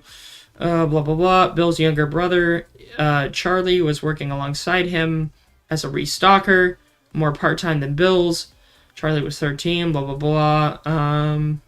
They were chatting, and as a new group came into the gift shop, it seemed to be a family, husband and wife and son, and a little girl dressed in hand-me-downs. But given that her brother's clothes were much newer, rather than on the nicer side, it looked like a matter of favoritism, blah, blah, blah, blah, blah. We get it. Father yanks the girl around and sets her ways off. Stay put, the guy muttered. The girl nodded, shrugging her bag more tightly on her shoulders. Okay, we get it. Harry Potter is abused. We get it. Charlie noted that, okay, that's more abuse stuff. Bill, on the other hand, kept an eye on the other family members. He noted that the woman was a bit on the bony side. Okay, no, I don't need all these descriptions. Where's the fucking FNAF stuff? Get on with it. Let's see. Pick something out, Duddykins, the woman said, messing with the boy's hair, flattening it against his scalp. The boy wrinkles his nose at the gesture, but allowed his assumed mother to fuss. She at him with so much love, you might not realize there was any other child in her care. Thanks, Grammar. All this stuff is for babies, the boy whined, making Bill and Charlie fight the urge to wince at the noise. He was young and very, very high. What do you mean his voice was young and very, very high? I missed that part. With no gentleness whatsoever. Oh, I'm sure not everything is for babies. Surely they have something for adults, the man said cheerfully. Won't that be smashing? I bet none of your friends are nearly that mature. The girl's eyes drifted over to the items on the shelf Charlie was restocking. Blah, blah, blah, blah, blah. Oh, that's neat. Where's the good shit? Let me see where the good shit is. Are they like they're looking at plushies and shit.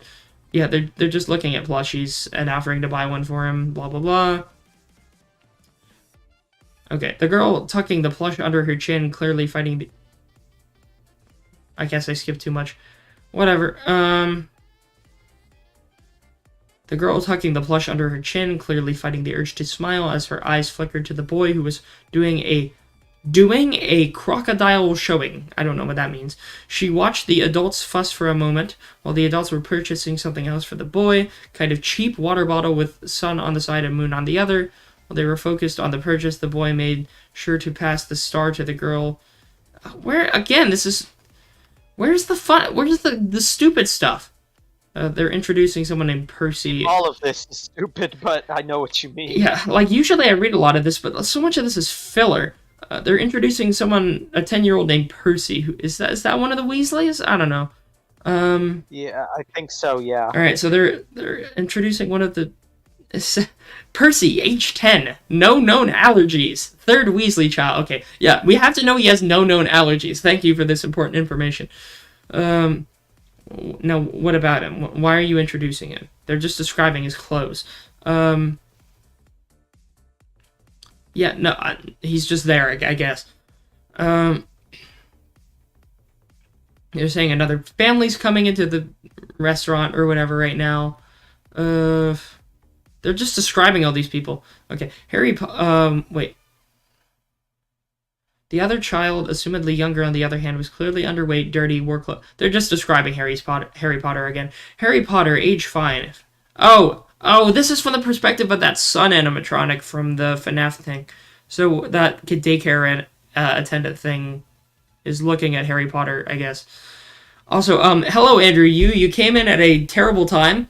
I am trying my best to read this. We're reading bad fanfiction today. I'm trying to read a story regarding... We found this randomly. So not only is it a crossover between Harry Potter and Five Nights at Freddy's, but it also has just a bunch of abuse in it. It's just the author's really serious and focused on describing how abusive the family is to Harry Potter, but then they have Harry Potter be a trans person named Harrietta or whatever, and like... Tumblr card writing Tumblr card things. What can you expect? Basically that. And then, as I'm reading this, it's just... And then they're trying to have... Now it's just like the one weird animatronic from Security Breach, the one that looks like a sun, is like trying to analyze things or something because the family went there for like Dudley's birthday or something. I don't know. My brain's glossing over. The next time I read a sentence that doesn't compute, I'm downing the next shot. I've already had it poured. Anyways, so the sun animatronic's looking at Harry Potter. Oh god. Andrew says, studying calc while listening to this can't go wrong. Well, I think you're making a bad decision, but you do you, Andrew. Anyways, Harry Potter, age 5. Sun noted that he was small for that age. The next sentence was more concerning one, however. Special needs, instructions, allergies, and other notes. Known troublemaker. Sun could imagine that a child in his condition might be troublesome, but Sun might give the poor kid extra leeway. He wouldn't let him be a bully, but a little extra wiggle room might do the kid some good, blah, blah, blah. He was being neglected at the very least, but judging by how his father yanked him along, physical abuse might not be out of the question. Okay, yeah, basically we have the animatronic, like, saying, oh, Harry Potter's Harry Potter, got it. We'll have to keep an eye on them, Moon commented from the shared headspace. Oh my god, the author's trying to do it like a split personality thing. They're trying to write, like, that character as having, like, two voices in their head or whatever. It's a fucking robot. It's a fucking robot! Stop taking this so seriously. Oh my god. Unfortunately, that's... I don't know if that is actually part of the FNAF lore or not, but yeah. I mean, maybe, but, like, this author's taking this way too seriously. You're combining Five Nights at Freddy's and Harry Potter. Oh my god. Unfortunately, that's all we could do, Sun said, worry-twisting his wires. Oh, Lord. Sun wished, not for the first time, that he could call someone for these things, but Sun wasn't even allowed to know who to call, except emergency services, and he and Moon were only allowed to call if someone was dying, or, of course, if someone broke in. Sun spotted Percy's twin siblings, Fred and George. Okay, we got more goddamn Weasleys. Blah, blah, blah, describing the Weasleys, blah, blah, blah. They also seemed to notice the condition the kid was in, and they were old enough to know it wasn't good. One of them... Okay, yeah, okay, fair enough. Hello, new friends, Sun asked. I'm Sun, the daycare attendant and supervisor. The man looked around. Are there any human staff we can talk to? Vernon growled. I'm sure I can help you with it, whatever you need, Sun said. I'm author gets cut off. Fine, whatever, the man said, yanking the smaller of the two kids towards Percy and Sun, nearly tossing the kid who stumbled but caught themselves. You behave, brat. Don't cause any trouble. I don't want to have to come back here and deal with you on Dudley's birthday. The kid ducked lower. Sun noted that the kid had trash in their hair. Okay. He was about to reach down and pull it out when he noticed it was tied there, very deliberately, slightly braided in. What the fuck? Oh my god. Huh? Sun thought. What could that be about? Yes, sir, Harry said, with a voice higher than Sun expected, and as small a voice as possible. Sun decided a gentler approach than normal might be a good idea. He spotted the little plushie clutched to their chest. Once their other arm was free, he wrapped it around the plushie and tried to bury himself with as much as possible behind it. Sun could feel a warmth spread through him at this. Oh my god, this writing, I swear. At the sight of the little Moon doll, he always thought Moon should get more appreciation. Okay. God, this guy's taking... I can't... Okay, I'm gonna wait a few more lines, but if the next few lines are just as grating, I'm gonna take another shot. Anyways, Sun, Moon grumbled, but Sun ignored him, focusing his attention on the little child. Underweight and small for 5. Quit describing everything! You're spending all your time goddamn describing every character! We get it! Get on with it! Blah, blah, blah. There were safety pins in various places to hold the oversized clothes. We get it! He's abused and malnourished! We get it! Get on with it!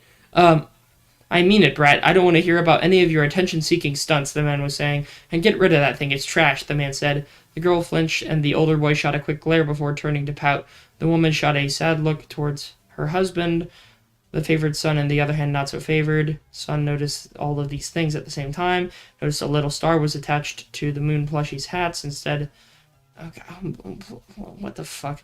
Where's the part where it gets going? Hey, it's all right, little friend, Sun said, gently taking the child's elbows to try and soothe him. He regretted it almost instantly since the kid flinched so hard he ended up bruising them against his metal hands. Even with the silicone padding, Sun decided not to comment on it just yet, even though he desperately wanted to. Hey, it's all right. How about we... This is just uncomfortable. This is straight up uncomfortable to read. Like, this isn't funny. This is just weird. Oh, yeah. Like, I don't even know if I want to continue with this. This is just strange. Like, the concept is so goddamn stupid, but, like, this person is taking it so seriously, I can't poke any fun at it. It's just, like, concerning. I'm actually just concerned for the person who wrote this. Like, what sort of stuff is the person who wrote this goddamn story going through? Like, what the... I don't know. That's the eternal plight of the Tumblr tard. You know, either they I'm believe gonna put themselves it, to be professional victims, or they actually are victims, and this is their way of coping. Alright, I'm gonna take a shot, and then I'm gonna try something else. I'm gonna read a little bit of the goddamn Thomas the Tank Engine and Polar Express fanfiction I found before the stream started. I don't know what this is all about. That should at least be a little more lighthearted. Oh, Lord. Do you mind entertaining our guest for a moment? I will be right back. Give me a minute. Yeah. I will be right back, chat. How is your calc going right now?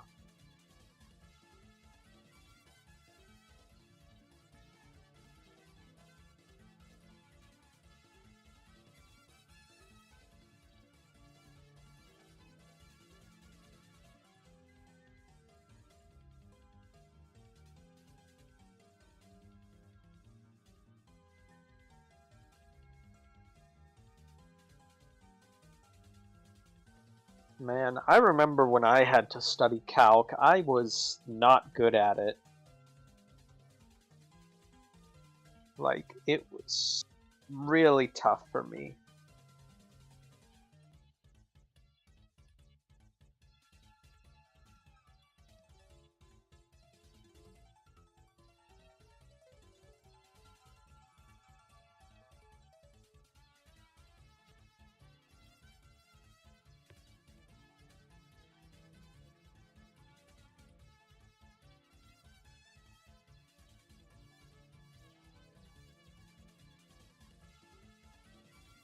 Alright, there we go. I'm back.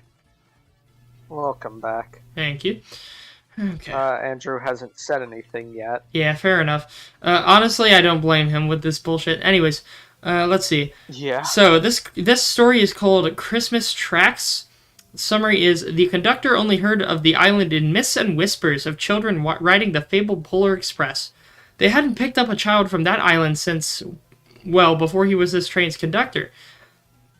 But what he never knew is that his duties go beyond that. We have a problem. Conductor, we have a problem. Conductor, we have a problem. Anyways, but what he never knew is that his duties go beyond that train ride every December 24th until now. Did he mean to say his duties don't go beyond it? Anyway. Ladies and gentlemen, it's the holidays. Thus, I have been inspired. On with the show. Disclaimer. Okay, standard disclaimer. Alright, I can't do a Tom Hanks impression, so I'm just gonna read normally. I can't believe it. The conductor barely took notice as he punched one child's ticket. It was the same every year. Bright and early, a week before Christmas, the Pierre Marquette. Oh yeah, that's the name of the train itself, the Pierre Marquette. This person did their research. Would be brought out of its shed, taken for a few test runs to make sure everything was still working right, repaired if something wasn't working correctly, polished within an inch of its existence, and hooked up to the fully cleaned coaches. And from there, the engine's crew waited until the signal from the big man, which came just after midnight on the 24th. From there, they traveled almost all over the world, picking up children who were on the brink of disbelief in Santa Claus. They would then be taken to the North Pole, where one of them would receive the first gift of Christmas. They would then be home not too long after midnight. If this is real, I'm asking Mom if I can visit Sodor, is what he's reading. That sentence sharply brought the conductor back out of his memories. He hadn't heard that name come up in his duties. Oh, he had heard that name come up in his duties every once in a while. It was often spoken in some kind of reverence, as if saying it could make it appear. But the craziest thing was that it seemed somewhat familiar to him. He could never figure out exactly why, though. The children either brushed it off or gave him the answer in riddles. Smokey and Steamer. Oh, are those the names of the two people in the cab? Oh, I didn't know they had names. Alright, fair enough. Smokey and Steamer weren't any help either. They simply pretend that they had no idea what he was talking about, but he suspected differently. Tickets, please. As the young boy... running in the 90s parody for the Polar Express. I have seen that, yes. Oh, God. That scene go... Even the raw scene itself goes so hard. The goddamn ice scene. Yeah. Alright, let's see. Ticket, please. As the young boy held out his ticket, the conductor knelt down to his level. Tell me, young man, what is the island of Sodor? The boy looked back as if the conductor was crazy. Well, things are not what they seem, but everything fits just right. What the fuck kind of answer is that? Okay. That's when the conductor saw something. The boy's mouth was moving slightly differently than the words he was saying. The conductor didn't mention it, though. He turned back to the child's ticket, a golden magic in his mind, quickly spelling out the letters he needed to punch. As he continued punching the children's tickets, he couldn't help but listen. Wow, this person pays a lot of goddamn attention. Like, they really like the movie. Goddamn. Did you see her? Yes, she's so nice. She said, these are like kids helping, or kids talking right now. She said she had so many stories to tell. I hope I can talk to her again when we reach the North Pole. The conductor paused as he took the ticket of one of the girls. Can I ask who you're talking about? Another girl giggled almost as giddily as she held out her ticket. Peretta, I met her when you picked me up. She's so nice and ... Here, sorry, I need to clear my throat 1 second. Ugh. I still have, like, some remnants of the old cold I had. But it's almost entirely away now. My apologies. Full reading wasn't the best idea then. Well, I mean, I thought it was mostly gone, but, like, I still... Like, it's very minor. Like, it's almost completely gone. It's just, whatever. Maybe you should chase down that booze with water. Yeah, I have some right here. Good. The conductor mentally scanned through the list of passengers as he punched the next ticket. As far as he knew, there was no one by the name of Perenna on the train. The golden magic came forward again, giving the next couple of letters as he was handed the next ticket. After punching the rest of the children's tickets, the conductor left to sit in one of the empty coaches for a few minutes, mentally going over everything that had happened thus far. The children had been well behaved, and he had lost no tickets. Everyone got on board without anyone having to pull the emergency brake. But something caught his eye. It looked like a man, albeit one who was only about 8... Oh, I thought he meant 8 feet, but it looks like 8 inches. A man only 8 inches tall. But before he could get a good look, the man disappeared in a whistle and a shower of... Oh, I think I know what he's referencing here, but I'm not going to say it. The conductor brushed this off as a trick of his eyes. After all, that was the same gold that gave him the letters to punch in the children's tickets. He picked up A Christmas Carol, his favorite novel, hoping to get through one chapter before something happened to send him back to keeping an eye on the kids. Maybe he could try to get a quick nap. He only did this run once a year, but that didn't mean it wasn't exhausting. Just take that trip from a few years ago as an example, which included one of the most difficult kids he had ever seen. However, what he didn't see was the golden dust didn't disappear. Instead, it flowed towards him, as if attracted to him. It curled around his feet, crawling up his shoes and legs. What the fuck? The conductor didn't feel anything as it crept upwards, up his legs to his chest. Oh my god. Once there, it settled over his heart, glowing softly as it stayed there until he finally stood up. A few specks were knocked away, but the rest melted into his skin. What the fuck? Okay. The conductor could hear the children getting a bit restless, so he got up to try to calm them down, maybe get them a snack. But he paused for a moment before checking the windows. He could have sworn he felt a chilly draft coming in as he stood up. He had felt so warm as he was sitting there, too. Oh god, this person leaves, like, Dragon Ball Z, like cliffhanger text, like, who is Perenna? And who is the mysterious 8-inch tall man? You'll have to wait for the next chapter on Dragon Ball Z. Nah. But, again, that's the text they put at the end of this thing. For those of you who are following my other story, The Island, don't worry, I promise I haven't abandoned it. I'm using this as a plot bunny feeder. What is a plot bunny feeder? What? Okay, whatever. That's just their author's notes. Alright, Chapter 1. That was the prologue. We're getting to Chapter 1. Reveal. It was finally, it was here. The conductor always loved Christmas Day, if only because it meant he started his 364-day-long vacation. Of course, it didn't mean that he didn't do any work between those Christmas Eve trips. Sometimes he was called on as an extra set of hands in various areas of the North Pole. But today wasn't one of those days. The entire North Pole had the day off. The engine was tucked away for next year. Smokey and Steamer were who knows where. There was some hot chocolate and the gift of the Magi by his favorite armchair. Alright, that's specific. Suddenly the doors flung open, letting in a cold draft. Where does he live? Does he, like, live in the North Pole? Maybe? Isn't there, like, a city in the North Pole in that movie? I don't know. There in the doorway was a person. It couldn't be an elf. Yep, he's in that city. Alright, it couldn't be an elf, for this person was much taller. And it wasn't the big man or his wife, since the outline wasn't right for either of them, Lamau. The mystery person stepped inside and shut the door behind them. Now the conductor could see what this person, who this person was. A man with a black, neatly trimmed beard. But that was far from the oddest thing. He wore a uniform, similar to what British conductors' uniforms look like, similar to his own uniform. The man stepped forward and sat at the table across from the conductor, smiling.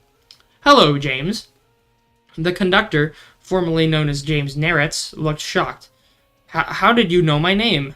The man shook his head, amused. "Come now, is that any way to treat your cousin?" What? The mug of coffee James was holding spilled out of his hand and shattered into a million pieces as his mind ground to a halt. cousin? The man only nodded. Yep, on my mother's side, born just a couple of months after I was, apparently. Where is the author going with this? Alright. He paused again, shaking his head. Where are my manners? What the fuck? Where are my manners? I'm Ringo Starr, conductor. It's fucking Ringo Starr! Oh my god. Oh. It's fucking Ringo Starr! Alright. It's nice to see you're continuing the family business, he says. James couldn't speak. Neither could I, goddamn. So Ringo continued. Alright, fair enough.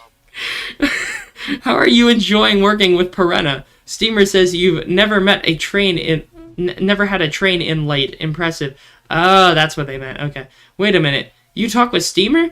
Yep. Smokey, too. They both kind of like you, you know. James took a breath, steeling himself for what he was going to say next. Okay, I have a question. Why aren't you the conductor of the Polar Express?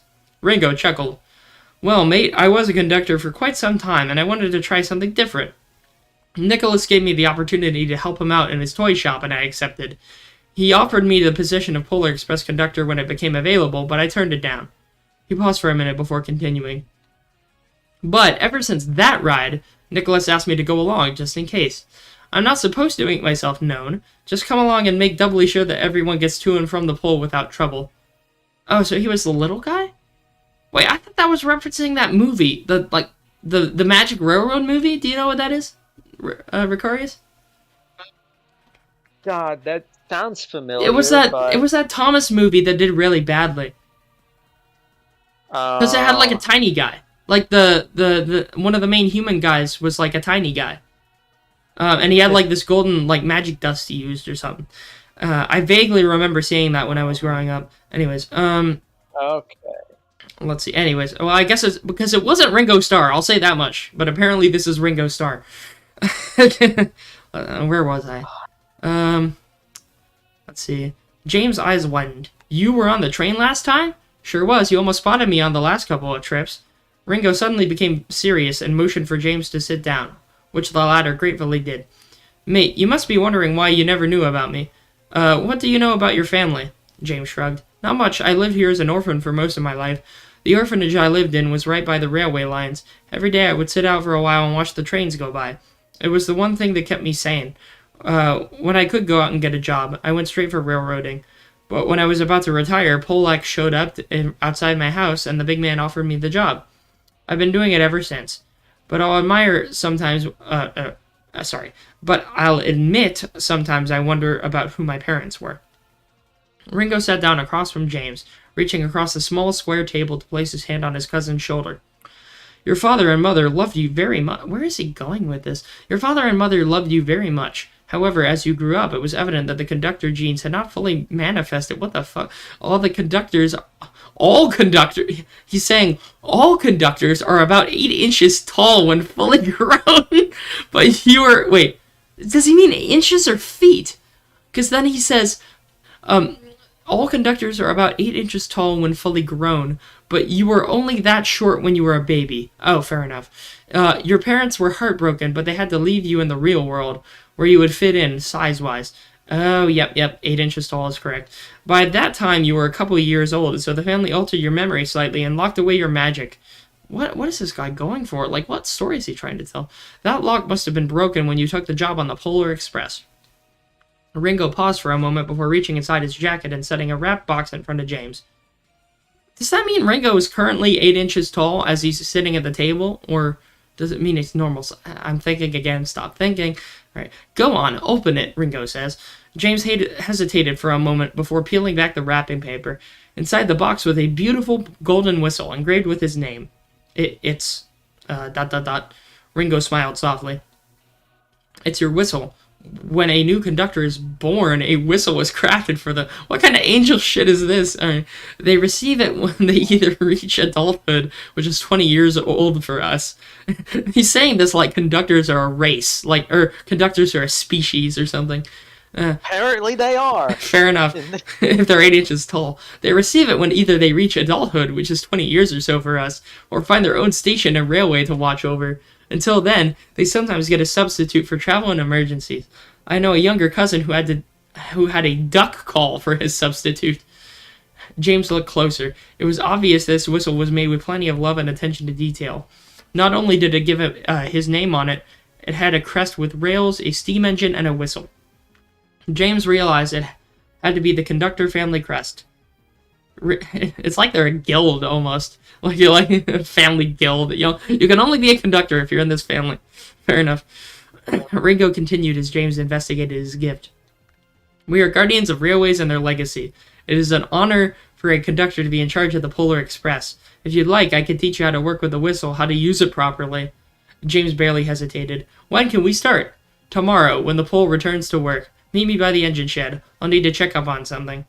With that, Ringo stood and said goodbye and Merry Christmas. He left, leaving a very confused and shocked yet happy conductor. Okay, let's see. Okay, the author has a note. Author's note. This is not the conductor's true backstory. I made it up. Yeah, no shit, you made it up. But it is kind of interesting to think about. The event Ringo mentions about how he got to the North Pole is from 'Tis a Gift, the holiday special from the first season of Shining Time Station. That's it! That's what I remember. I remember watching a YouTube video about this a while back, where Shining Time Station was like, for a while, it was like it was a show on like a kid's channel, but that is how Americans got to see Thomas the Tank Engine. Like, they had these introductory segments that had a tiny little guy who was 8 inches tall, like a tiny conductor that was 8 inches tall, and had the magic dust and everything, and he worked at this, like, magic railway station, and he would introduce the episodes, basically. He would introduce the episodes, and then it would go into the Thomas episode, basically. That's how that worked. So that's what this is referencing. Anyways, author's note continues to say, from the first season of Shining Time Station, which I stumbled across a few months ago.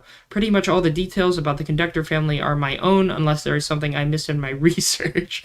Yeah, this guy certainly did some research. Blah, blah, blah. Alright, Chapter 2. Let me refresh chat, but I don't think there's anything new in it. Doctor, we really have a problem. Doctor?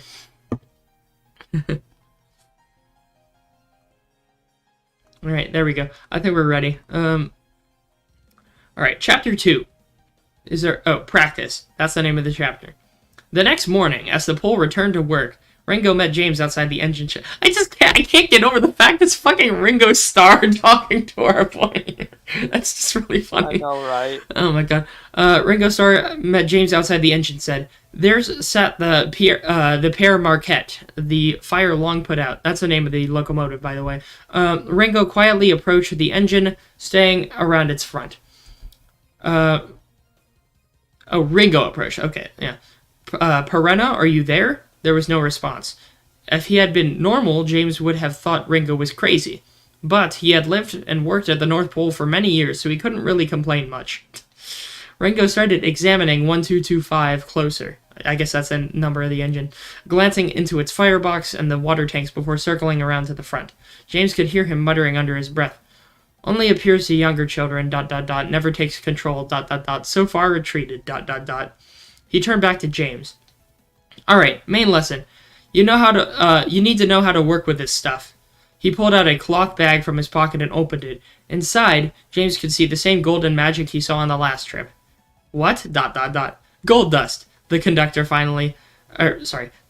family mainly uses it for travel purposes, but my cousin George and I have managed to find a few more uses for it. Like what? If you give me a few minutes, I'll explain one of them. Ringo closed the bag and handed it to James with a glare that clearly said, "Don't lose this or else." He reached into his breast pocket and pulled out a whistle. Blowing into it, a shower of gold dust engulfed him. When it cleared, Ringo had disappeared. James looked around from where he stood in shock. Hey, bring that over here. There was Ringo, leaning out of 1225's cab. James walked over, climbing up and handing the bag over. Ringo opened it, again muttering, "Poor girl, she's barely even there. Let's hope this will help." Oh, I can see where this is going. Alright, fair enough. Let's keep reading. Taking a small handful of gold dust, Ringo tossed it inside of 1225's firebox, where a roaring fire instantly started. That reminds me of, didn't they have that dust in Harry Potter? Like the, what was the name of that? Flue powder, yeah. Flue powder. They threw it in the chimney to move around. Yeah, that's what that reminds me of. Anyways, yeah.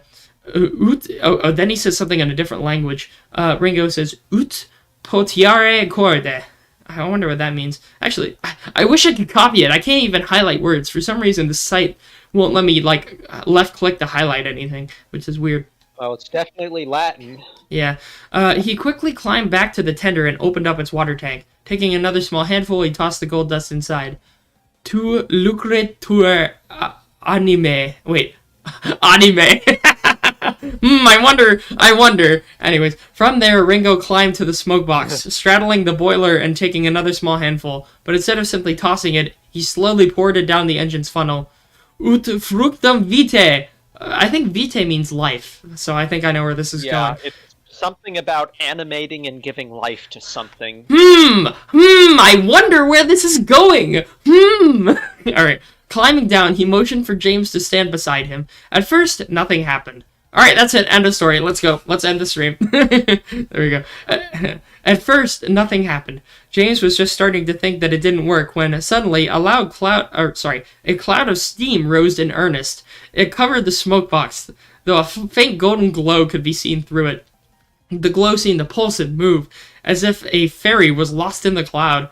At least this author's competent compared to the last few goddamn stories. This author at least knows how to use proper English. There we go. All at once, there was a blinding flash. The two conductors covered their eyes as the steam cleared away. When the light had dissipated, James got a big shock. There on the smoke box was a face. It was distinctly feminine, with a slightly smaller nose and eyelashes. The eyes were closed, as if in a deep sleep. Ringo smiled, whispering so he wouldn't wake her up. It worked. James blinked. How? This is one of those cases where I can't even explain it. But here's what I can tell you. All engines, no matter what they use for fuel or who they were designed by, have a unique spark of life. Yep, he's explaining this bullshit. Almost every kind of literally animating the machine's spirit. Yeah, pretty much. Almost every kind of machine has this spark, blah, blah, blah, blah, blah. If they are exposed to gold dust, there's a greater chance they could develop that spark of life. Aside from the lady, I think that's a reference to that movie as well, one of the greatest natural concentrations is on Sodor. James's mind ground to a halt. On Sodor, he said. They're alive. They can feel and speak. There is the chance that they could develop the spark without gold dust, but it's very rare, and more often than not, they don't have a face. Alright, fair enough. This guy really is trying to develop his own goddamn lore. Alright, fair enough. Before either of them could say anything else, there was a loud yawn from the engine in front of them. Turning back, they were just in time to see the eyes slowly open. Man and machine met eyes for a few moments before she spotted James. Mr. Conductor, sir. Oh, it's nice to see you. James couldn't move for a moment until Ringo sharply nudged him. Oh, hello. It's nice to see you too, miss. Oh, my name is Perenna. Yep, there we go. We got the name drop. Alright. I was named after my railway, the Père Marquette. Ringo walked forward a bit, drawing Perenna's attention. This is written too competently. Like, I can't make fun of anything. That's the problem with this story. I know, right? This is written Part of the fun of reading shitty fan fiction is poking fun at the bad grammar, like My Immortal. Yeah, but, like, this is written competently. I can't, like, make fun of much here.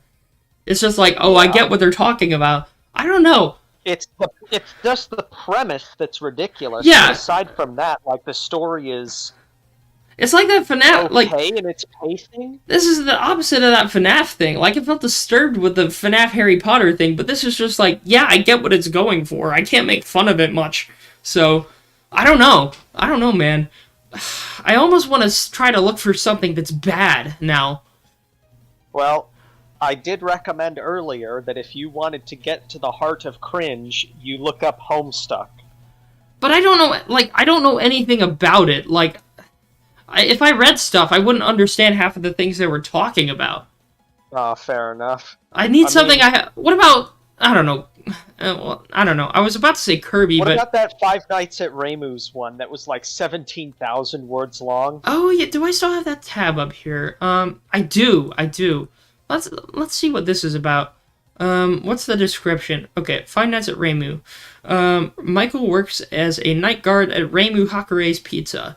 But how can he survive when the Tohotronics start to go after him? To survive, he must use the monitor, lights, and doors to survive till 6 a.m. Ramu is Freddy, Marisa is Chica, Alice is Bonnie, Mailing is Foxy, Michael is Mike. Michael is what? Eileen sure is Foxy. When they say Michael is Mike, do they mean Mike as in Michael Toho? Like the fucking cat? Or what? I think they mean like the actual security guard character from the game. Oh, okay, because I got used to the meme where it's like, this is Mike. His name is Michael Toho. Instead of Mike or whatever. That could be it too. Well, no, it's probably Michael Afton or whatever.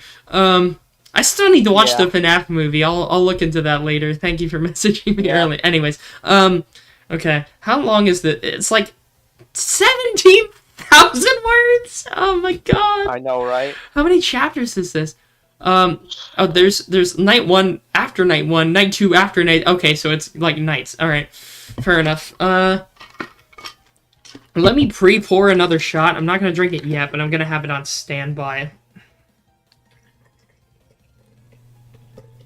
There we go. Already reading snippets of it, and it's already looking like a shit show. Alright, let's go ahead and start. Phone rings 3 to 4 times. Picks up. Hello? Hey, Michael, it's me. Nerve gas. What the fuck? Who the fuck is nerve gas? I'm not 10 words in. What the fuck? Okay. Oh, that's his boss. Hey, boss, how's it going? Not well. Okay, I have a good feeling about this one now. I don't. Let's keep reading. Not well. George just calls me yesterday. Oh, the grammar's bad. George just calls me yesterday at the middle of the night. Oh. But he didn't respond. What happened? What happened? Someone set up us the bomb. All your base are belong to us. That's all this reminds me of. Alright, Lord. I don't know, but I think he disappeared all of a sudden. How did he write 17k words of this? This is what we were missing. Oh, did that happen? Is he missing, right? Question mark. He is missing. Wait, yes, he is missing compared to the Byte of 87. Insert Markiplier quote here. Where were you when Byte of 87 was killed? I was on phone when security guard is kill. No. Oh, Lord. I heard rumors say that the China Foxy did this. The China Foxy did this. But it actually turns out that Yomu Mangle writes. Oh my god. I can't. Oh no, what have we discovered? What have we done? Okay. We've hit pay dirt. Yep. We're gonna be living off of this cringe for days. Oh my god, this long. Yeah, we scrape her and other ones since they give a threat to us. Oh, I think he means scrap instead of scrape. Oh my god. You should be scraping the dictionary to fix all this shit that he's Yeah, true. So I think they mean scrap. And the other sense, they give a threat to us, so we keep the old ones. But they still malfunction due to their servos. And that China Foxy bit one of the girl's head, but it wasn't the Byte of 87. Oh, thank you for clarifying. Oh god, I just watched my screen transition to that, like, nighttime reading mode, and it's giving me a whiplash. Anyways, it was the Byte of 92. Wasn't it 93? Oh god, I've listened to too much, like, FNAF lore videos. It was the Byte... 83, I think. Yeah, what the fuck's the Byte of 92? Did it... When did the first Toho games come out? Because those were PC 98, but when did... It would have to have been... I don't know. Anyways. I will look it up.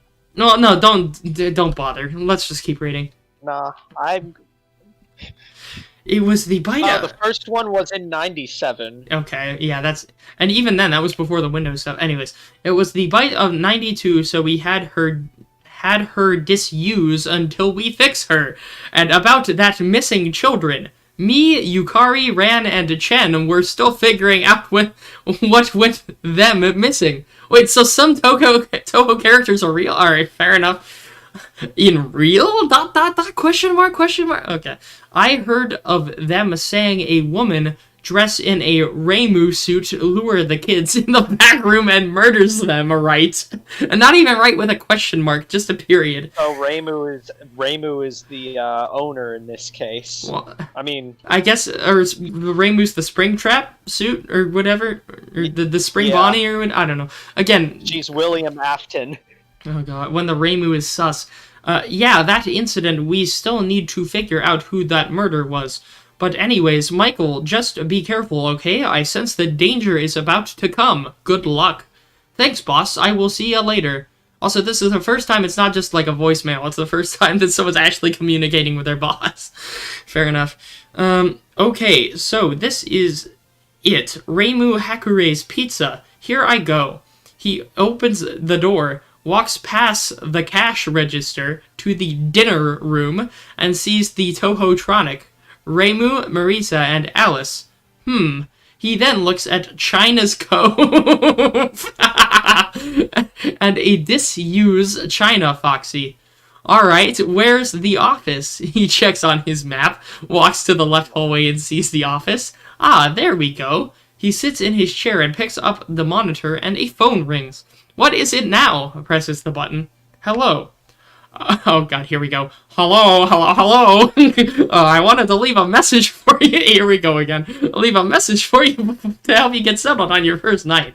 I actually worked in that office before you. Okay, yeah, we get it. It's the night one speak. Okay, let's see what you got for me, Michael said. Let's see. First, there's an introductory greeting from the company I'm supposed to read. It's a legal thing, you know. Welcome to Reimu Hakure's Pizza, a magical place where kids and grown-ups alike, where fantasy can come to life. Hakure's Entertainment is not responsible for damage or property to person. Upon discovering that damage or death has occurred, a missing person report will be filed within 90 days, or as soon as property and premises have been thoroughly cleaned and bleached, and the carpets have been replaced. What, really? Michael said. Blah, blah, blah. Now, that might sound bad, I know, but there's really nothing to worry about. The Toho-tronic characters here might get a little quirky at night, but do I blame them? No, if I were forced to sing those stupid songs for 20 years and I never got a bath, more like I never got a donation, but still, I'd probably be a bit irritable at night too. Remember, these characters hold a special place in the hearts of children, and you need to show them a little respect, right? Okay. Well, if you say so. So just be aware, the characters do tend to wander a bit. They're left in some kind of free roaming mode at night. Something about their servos locking up if they get turned off for too long. They used to be allowed to walk around during the day too, but then there was the bite of 87. Is that the It's amazing how the human body can live without the frontal lobe, you know? I heard that before, but they move during the night. Wait, is that the other guy saying it? Okay, whatever. Now, concerning your safety, the only real risk to you as a night watchman here is the fact that these characters, if they happen to see you after hours, probably won't recognize you as a person. They'll most likely see you as a metal endoskeleton without its costume on. Since that's against the rules here at Reimu Hakure's Pizza, they'll probably try to forcefully stuff you inside a Reimu Hakure suit. Now, that won't be so bad if the suits weren't filled with crossbeams, wires, and Toho-tronic devices, especially around the facial area. So you could imagine how having your head forcefully pressed in one of those could be a bit of a discomfort, and death. The only parts that you would likely see the light of day again would be your eyeballs and teeth when they pop out of the front of the mask, huh? Okay, I guess I'll watch myself then, he said, frightening. Not frightened, but frightening. He is doing the frightening according to this, text. Anyways, yeah, they don't tell you these things when you sign up, but hey, your first day should be a breeze. I'll chat with you tomorrow. Check those cameras and close the doors if necessary. Gotta conserve power. Alright, good night. Crap, this is not good. Check camera. He checks the stage. They're still here. My first job as a night watchman isn't that bad after all. He checks the camera again and notices that Alice is gone. Wait, where is she? He checks the cameras and finds Alice in the backstage staring at the camera. Oh, hi there, Alice. I didn't know you moved. He checks in the backstage. Only Alice move, okay, so everything's fine. Alice needed a way to counter that security guard. Oh god, we're going in the minds of the goddamn animatronics. Oh my god. Come on, stop staring at me, Alice said. Later, she notices the security guard isn't watching her, so he moves. I think he meant to say she, whatever. Michael saw Alice moved to the dining room. Okay, she moves. He checks back on stage. Marisa and Reimu didn't move, only Alice. Alice, still thinking of a way to get to him. If Marisa wakes up, I could have my advantage. Why is he typing it like this? Anyways, Michael still wonders what Alice is going to do. It's 3 a.m. I should keep an eye out for her not to kill me. He checks out on Alice, who is still there. Okay, good. Calm down. There's nothing to be afraid of. It's just Alice I'm going to deal with. It's just Alice. This grammar is really bad. He checks out on the dining hall, and Alice is not there. Where is she? This reminds me of almost like millennial writing. Oh, she's right behind me, isn't she? Yeah. He checks and finds her on backstage. Okay, she's still in there. No threats yet. It's 4 a.m. I think I can make it. Come on, Marisa. Hurry up, Alice. This is oddly dry. We're almost done with the chapter. What I do is sit here and survive till 6 a.m., I think. I wonder if I press Reimu's nose on that poster. So that calms me down. He presses it, and it makes a noise. Thank you, author. Very cool. Whoa, okay, that helps me. Alright, let's check on the... Jesus Christ, the security guard just sounds like the ultimate mouth breather, right? AKA the ultimate Toho fan. Anyways, he checks on the dining room, and Alice is not there. He finds her in the left hallway. Oh, no, no, no. He closes the left door. No, you will not get me, you bunny girl. Wait, is Alice in like a bunny costume or something? No, I'm thinking again. Stop thinking. He checks on the stage, and Marisa is gone. Uh-oh, where is she? She finds her in the bathroom. Oh, there you are. Just stay there, please. Wow, really? You closed the door when I was just far in your left hallway. Really, Alice said. I probably need to check my power. He checks and it says 5%. Oh no, am I going to make it? He checks on his time and it says 5 a.m. Come on, come on. Probably don't close that door. I think she's gone. He opens it, and at the end of the hallway he sees Alice. Never mind. He closes the door and checks on Marisa. Marisa was still in the right hallway. Oh, hi there, Marisa. Hello, Marisa said. Did she just talk? Wait, what is my power? He checks and it says 1%. Oh no. In a moment, before it reaches 0%. Bell rings following children saying yay. Oh, this guy just types out all the fucking sound effects for the game. Oh my god. What? It's over. He opens the door. It's 6 a.m. Yes. Did they attack? Wait, did they still attack me? No. Period. He checks on Alice, and Alice is not here. She's already on stage, including Marisa. Did I finish? I think I am finish. He grows into excitement. Yes, yes. Oh, yes, I beat it the first night, he yawns. Well, it's time to get out of here. He left the office and the restaurant and went home. Author's note. Imagine Markiplier as Michael. Oh my god. Again, the fucking author's note's funnier than the whole goddamn chapter. Oh my god, that chapter was kind of dry, but what does the rest of it say? Imagine Markiplier as Michael. I wonder what that could be. And a FNAF and a Toho crossover. Yeah, I got this from Fujiwara no Moko's DeviantArt, but I'm interested in making a story for it, so I kinda had an idea of making it. Between this and the Fantasy and Vault, I will keep making until the end. So this guy was inspired by a DeviantArt post. Whatever. Oh, man. I hope it gets more interesting, because right now, I don't know, it's just meh. How did he write 17,000 words? Okay, chapter 2 is after night 1. Alright. Author's note. No, this is not the aftermath of night 1. Whoa, what is it? What do you mean? You called it after night 1. Okay. Alright. Author's note. No, this is not the aftermath of night 1. It's just the backstory before Michael came, mostly hidden lores. Yes, I will not put some of the words I don't want to put. I don't get what this... I can't... I don't know what this guy's trying to say. Oh, Lord. Reimu says, Hey, everyone. Marisa says, Hello, boys and girls. Alice. Hi, everybody. Laughs slight malfunction. Reimu, welcome to Reimu Hakure's Pizza. I'm Marisa. Let's eat. Alice, I'm your best friend. Alice here. He's like trying to simulate glitches and stuff. And everyone knows me. Reimu Hakure. Laughs slight malfunction. Is everyone having a good time? Because I know that I am. I could sure use more, help me. More pizza. He had to help me in, like, asterisks. Oh my god.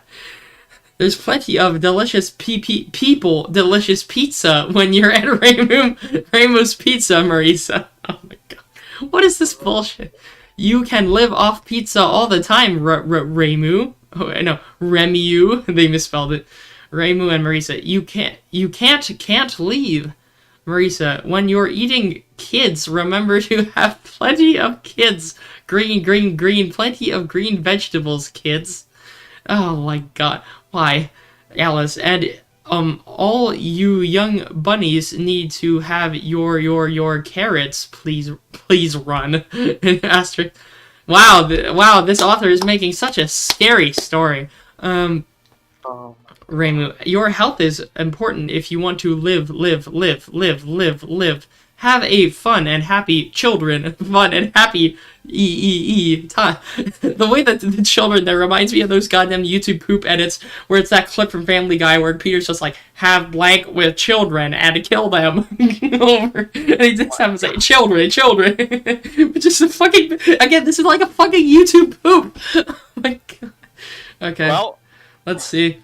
Alice says, hey, Marisa, yeah, Alice, do you know what I do to have fun? Is it games? No. It is the China, don't let them escape, in parentheses, oh my god, an asterisk, China's Pirate Cove. They don't even call her Malay, they just call her fucking China. Oh my god. Not even close. Reimu, well, what is it, Alice? Alice says, I like to sing. Malfunction. Why don't you say so? Let's rock and roll out the band. 1, 2, 3. Okay, then they do a... Okay, all the Tohotronics shut down. Thank God! Okay, there we go. Yeah, I'm gonna have a goddamn malfunction reading this bullshit. Here, I will be back in a minute. I need to refill my chaser. Give me a second. yeah, I need to get something to drink for this too. Yeah, alright, give me a sec.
I'm back.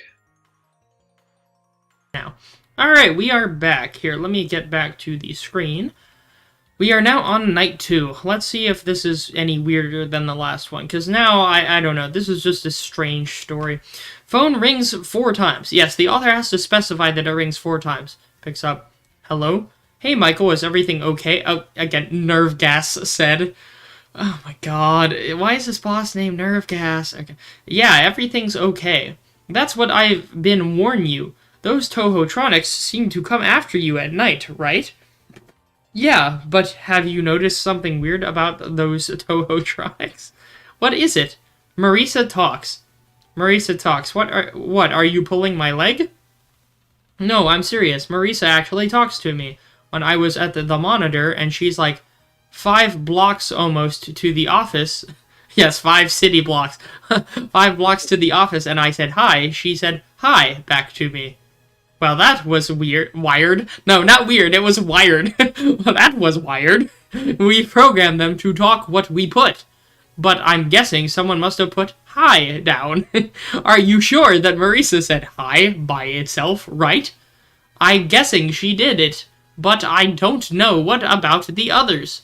Well, anyways, we will find out about it, okay? Just get your job done. Okay, good night, boss. Good night. Oh, and make sure to be careful, okay? Things are about to get messy. Okay. Ooh, I don't know how I like the sound of that. Anyways.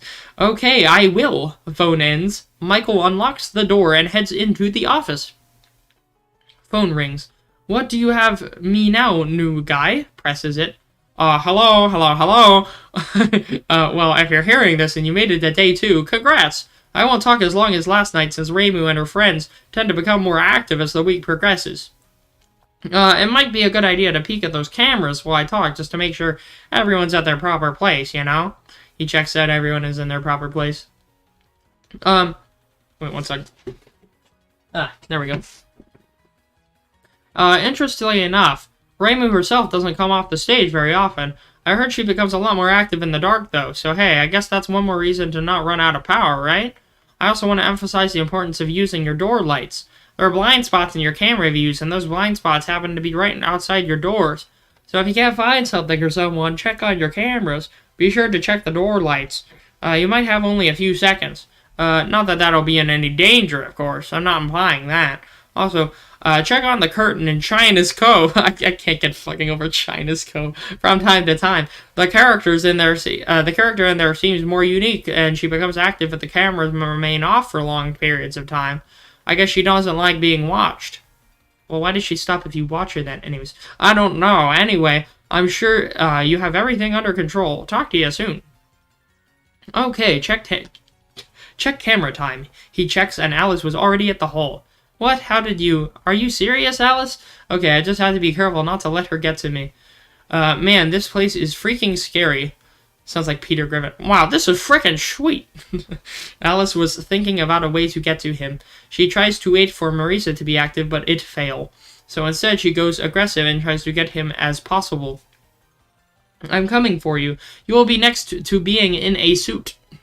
Huh, Marisa is still in the bathroom. Remind myself to talk to her in person, okay? He says, on staring at Marisa in the bathroom until the camera went out. Oh no! He checked both of the lights and sees Alice in the left door. Ah, he closes the door. No, you don't dare get to me. Oh, I will get you, Alice said. Did she just talk? Or I'm just being out of my mind? Then hallucination came for a second. Whoa, what is that? Is that a hallucination? I can hear you from the door, you know, Alice said. Okay, so you talk too. Wait, so that means all the Tohotronics talk too? Well, oh god, this is stupid. Well, duh, what did you think? Man, a nerve gas. Why name him fucking nerve gas? Why is I can't get over that. Why is your boss's name fucking nerve gas? Oh my god, where was I? Which line was it? Oh yeah. Man, nerve gas, what have you taking me to this place? It's supposed to be easy money and relaxing place, and now it's become a horror survival. How in the world did I get from this crappy job? I shouldn't just work at the day. What do you mean you shouldn't just work at the day? What? Huh, you chose the wrong choice, and now we're going to get you. No. I will not get killed by some cute Tohotronics who just want to put me into that suit. No, I will survive. Just watch me. And wait, you still there? He checks the light. Yeah, she's still there. Okay, what to do now? Let me check on Marisa. He checks on cameras, and Marisa is nowhere to be found. Where is she? Then he heard a clanking in the kitchen. She's stealing all the precious pots and pans. I see. What is going on in there? He checks kitchen, and it says audio only, and he heard Marisa saying, "Where's the pizza? I know it's around here somewhere." Okay, I'm just hearing Marisa finding pizza, so yeah, I'm guessing she's hungry. Wait, what about Alice? He checks his blind spots, and Alice is gone. Okay, good. I don't want to waste power on you. He opens the door. What time is it, and what is my power? He checks it, and it's 2 a.m. and 75%. Wait, do I have enough power for this? I don't know about this, but I'm guessing it is plenty. He suddenly heard a random song. What is that? Where did it come from? He checked on all the camera. to find the source. Dang it, where is it? Then he heard a pit-pat. So he checked on his cameras, and Alice was there. Oh no, period. He closes the door. Dang it, so close. Don't you dare sneak up on me, Alice. Don't you dare. Oh, I will, period. I will keep on doing that. Great dialogue here. This is amazing dialogue. Amazing, immaculate conversation this author has been... This is what we in the business call Kino. Oh my god. You better go away while I check on the camera. He checks on the right hallway and sees Marisa eating pizza. What the heck? Hey, Marisa, why are you eating pizza in the hallway? He yells at the right hallway. Because I'm hungry. Oscar level. Goddamn fucking right here. Because I'm hungry, Marisa said. Well, go find somewhere rather than the hallway. I'm doing my work here. Sorry, after I'm done eating the pizza, I'll come and get you, okay? Okay. Wait, what? Oh, great. After she's done eating, she's going to go after me, Michael said. Alice facepalm. Marisa, why do you have to eat at night when there's security guard you want to kill? Alice thought. Wait, are you still there? He opens the door. Oh my gosh, why are you still there? He closes the door. Stop wasting my power. Oh, I will waste your power. This is making my brain gloss over. Oh my god. No, go away. I want to have a relaxing night without you standing at the door. Please go away. This is just, the author just played too much FNAF 1 and he couldn't get past like night 4 or something. And he's just writing this to like vent about how he had beat like FNAF 1. Alright, let's see. No, go away. I want a relaxing night. Please go away. Alice noticed that Mei Ling was about to come out. Oh, this is the first time he said Mei Ling instead of China. Oh, great. She's here. Nope. I'm out of here, Michael heard Alice's pit-pat. Finally, now would you stop wasting my power? Wait, Mei Ling. He checks on China's Cove and see Mei Ling peeking at the curtain. Oh, hi there, Mei Ling. I didn't know you were active. Oh, great. What can I do about her? Hey, where's Alice? He checks and finds Alice at the backstage. Oh, okay, she's there, alright. He's just describing the fucking gameplay. There's nothing fancy. He checks on China's Cove. How am I supposed to do to her? Mei Ling's still waiting for a security guard to stop looking at him. She checks around to make sure Alice doesn't get in her way. Now it's my turn to get the security guard. She came out and poses, but she froze when the... Okay, we get it. Okay, what the heck is she doing? Amen, look at... I think he means to say I mean, but it autocorrected to amen. Amen, look at her. A ninja pose. Wait, I have to make sure she doesn't go after me, because I know she's going to charge at me. If she's gone, then the door closes immediately. That's what I think. Okay, so Marisa's still eating her pizza. Alice in the dining room, watching Marisa eating it. And then Mei Ling's still doing the ninja pose. Who is going after me? This is not good. How long am I going to last until 6 a.m.? What time is it? How much power do I have? He checks. It was 3 a.m. and 60% power.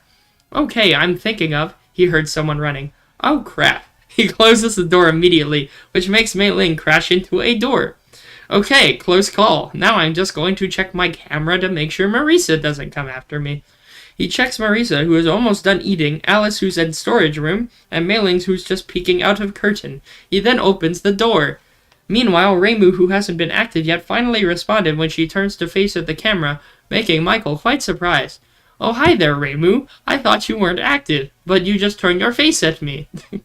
God, this author, like, have a mental illness or something? I don't know. Okay, she's not a threat yet. English is a native language, or, yeah, they have mental issues. Well, like, I mean, it's not, like, the writing, I can barely understand it, but, like, even just the way he's writing it just sounds like it's just, and then, dot, whatever. She's not Yeah. She's not a threat yet. Wait, I heard pit-pat. There in the blind spot is Alice. He closes it. Why are you always after me, Alice? Why? But another pit-pat came from Marisa at the door. Hey, Marisa, how's it going? Done eating your pizza? Yep, finish, and now I'm coming for you. Oh, great. Now both of my doors are closed. Man, do I have enough power for this? He checked 4 a.m. and it is 40%. Can I make it? Checks on blind spot and Marisa is gone. Okay, Marisa is gone. What about Alice? Alice is still there. She's still there. How long are you going to be there? Until the moment you waste your power. Wait, no. Until the moment you waste your waste power, she says. Gah, it's 4 a.m. and I'm at 32%. Would you please go away? He checks back on the monitor. Random song appear. Marisa at the left hallway and a spy in the bathroom? What the what do you mean a spy in the bathroom? Okay. Wait, why is there a spy in the bathroom? The camera. Yeah. Off to visit Red your mother. spy is in the bathroom. A red spy is in the bathroom. I mean, that's the wording. Off to visit your mother. Then the camera, then blackout. Oh, no, no, no, no, no. He checks and Marisa's still there, so he closes the door. Oh, goes. Marisa is here and Alice would not go away. He checks on Alice. Is she still there? Oh no, all my power is going to a waste. And I do not want to look at monitor because it sucks up power. Oh no, what to do? He heard a pits-pats, which means Alice is gone and Marisa's gone too. Okay, thank you. I need a breather here. Then he heard something, so he closes the door. No, Mei Ling, you will not get me. Hey, there's something I want to tell you. What is it, Mei Ling? Something scary? Can you open the door for me, please? I won't hurt you. Oh, okay then. He opens the door, and Mei Ling screeches at him, but then interrupts when he says, "There you are, spy." What? What the spy said? What do you mean, what the spy said? He opens... Wait, no. That China's a spy. That China's a spy. What the spy said?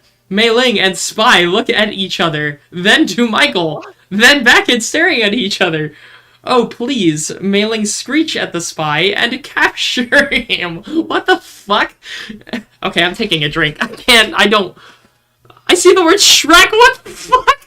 Why is it the word Shrek? Okay, I'm taking a drink.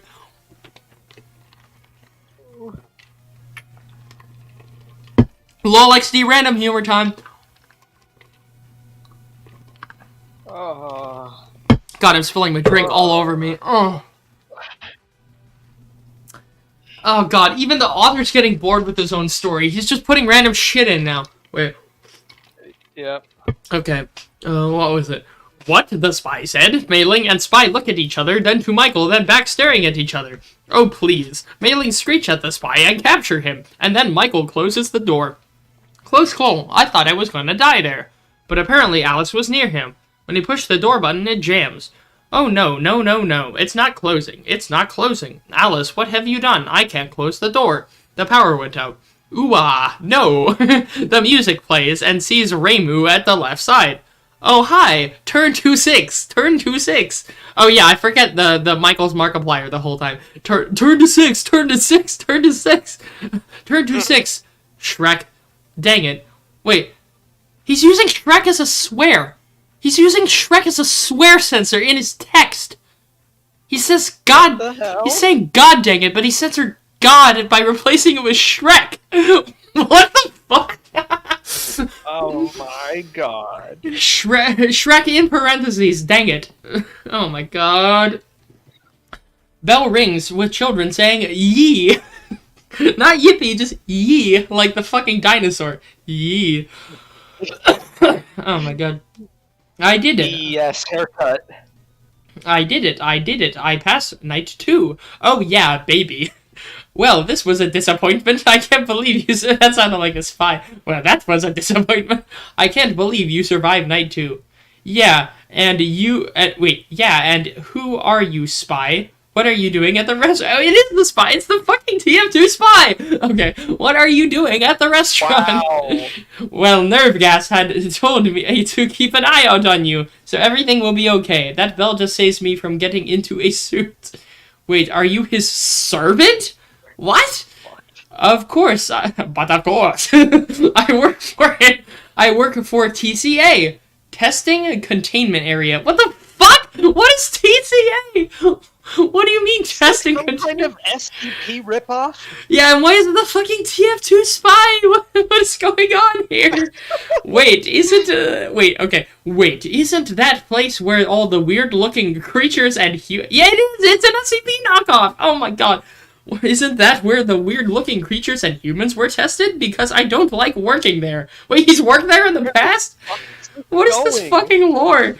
So did I. So did I. I hate working there, but we should get out of here for now. So they all went home. But why is he sent by Nerve Gas to check on him? What is he doing at the restaurant? Find out on the next episode of Dragon Ball Z. Okay. Author's note. I can't tell about the power since I'm just speeding things up. But I finally was able to finish Night 2. Next up is the hidden lore called the Bite of 92. The Bite of 87 was Mangle, so this one is different. Thank you, author, for clarifying that. Oh god, how many chapters are there? There's 10 total chapters. My god. Oh, wait a minute. Oh, we got rolls here. Okay, chapter 4. The Bite of 92. Wait. There we go. Edward Nervegas, that's his full name. He's the manager, aka Peter and Purple Guy. What do you mean Peter and Purple Guy? Hey Lois, this is worse than that time that I killed all those children in a Freddy Fazbear's Pizza. Oh, Lord. Okay, Yukari and Rand, also Purple Guy. What do you mean they're both Purple Guy? Oh, you're Purple Guy, I'm Purple Guy. Are there any other Purple Guys I need to know about? Meow. Oh, Chen too. Literally meow. Chen. Oh, Lord. So yeah, we got 3 Purple Guys. One of them's the fucking Nerve Gas guy. Then we got Yukari and Rand Purple Guys. The rest is still the same. Okay, fair enough. Then we have, an edit note. Like, this guy was still editing it as he published it? What the fuck? Wait, one second. Okay. This is fun. This is grating, but... Alright, let's see. Reimu says, hey, all you pirate fans, and, on China's Cove, because the show's about to start. It's our good old pal Mei Ling. Mei Ling says, never accept me. Like, in asterisks. What the fuck? Oh, no, it's just like, their feelings? Never accept... Okay, what the fuck? Reimu says, I know she's around here somewhere. Mei Ling thinks, always alone. Reimu says, we need to call her out. Mei Ling says, thinks, not one of them. Reimu says, help me out, kids. Mei Ling, eat them. Oh, that's the thought. Eat them is the thought. Reimu says, last time kids, nice and loud laughs, so we can get her out here. Mei Ling, yar har me mateys, it's me, Mei Ling, and welcome to China's Cove. Reimu, let's begin back to the stage. I'll be first to cut the... Okay, now they're thinking cut the people or something. I'll be first to make her walk the plank. Reimu says, have fun, kids, and let's kill the B ourselves safe. What? I think she means keep ourselves safe while exploring China's Cove. Yeah, again, don't write out the fucking malfunctions. That's making me have a brain aneurysm. Okay. This is hard to read. It is hard to read, Andrew. Like, look at this bullshit. Look at this bullshit. Okay, Mei Ling says, yar, har, har, har, har, har, har. Again, this is like, make this a YouTube poop. Make this a fucking YouTube poop. That would be easier to understand. You must be getting back to the stage, landlubber, because these little ones are now part of China's crew.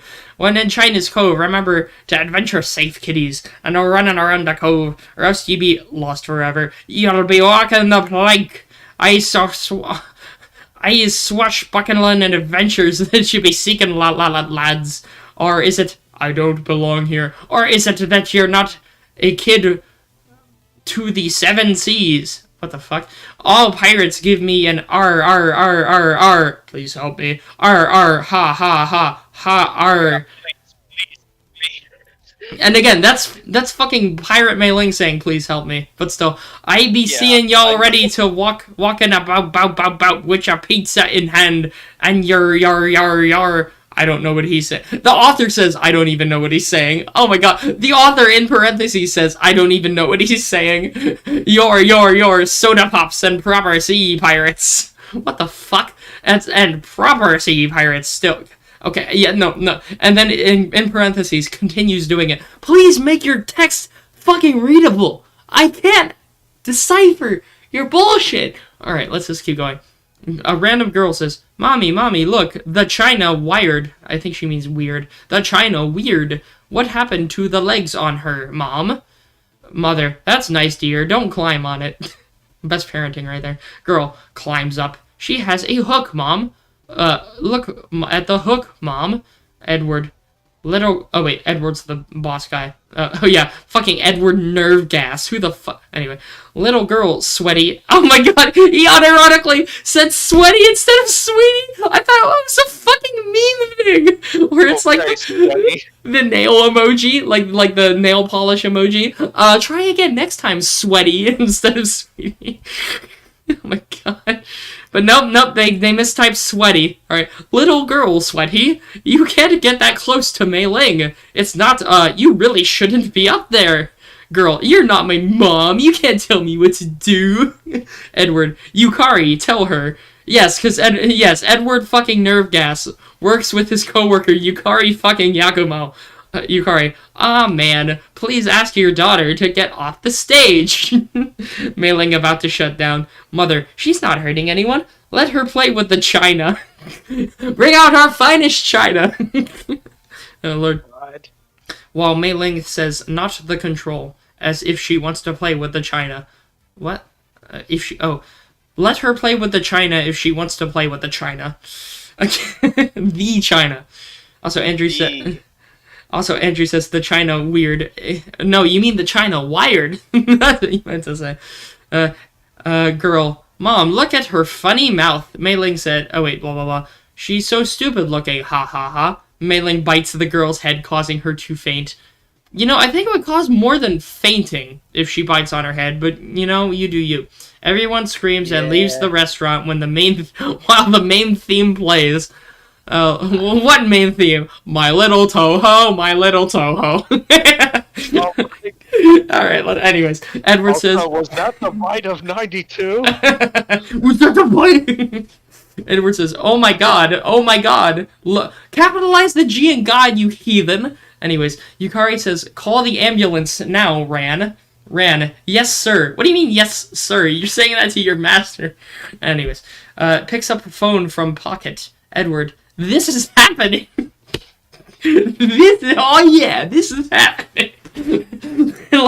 I just imagine that like a Sonic voice, like, oh yeah, this is happening. This is happening. I knew it. This is happening. Remy, what have you done? Remy? What do you mean, Remy? Remy didn't do shit.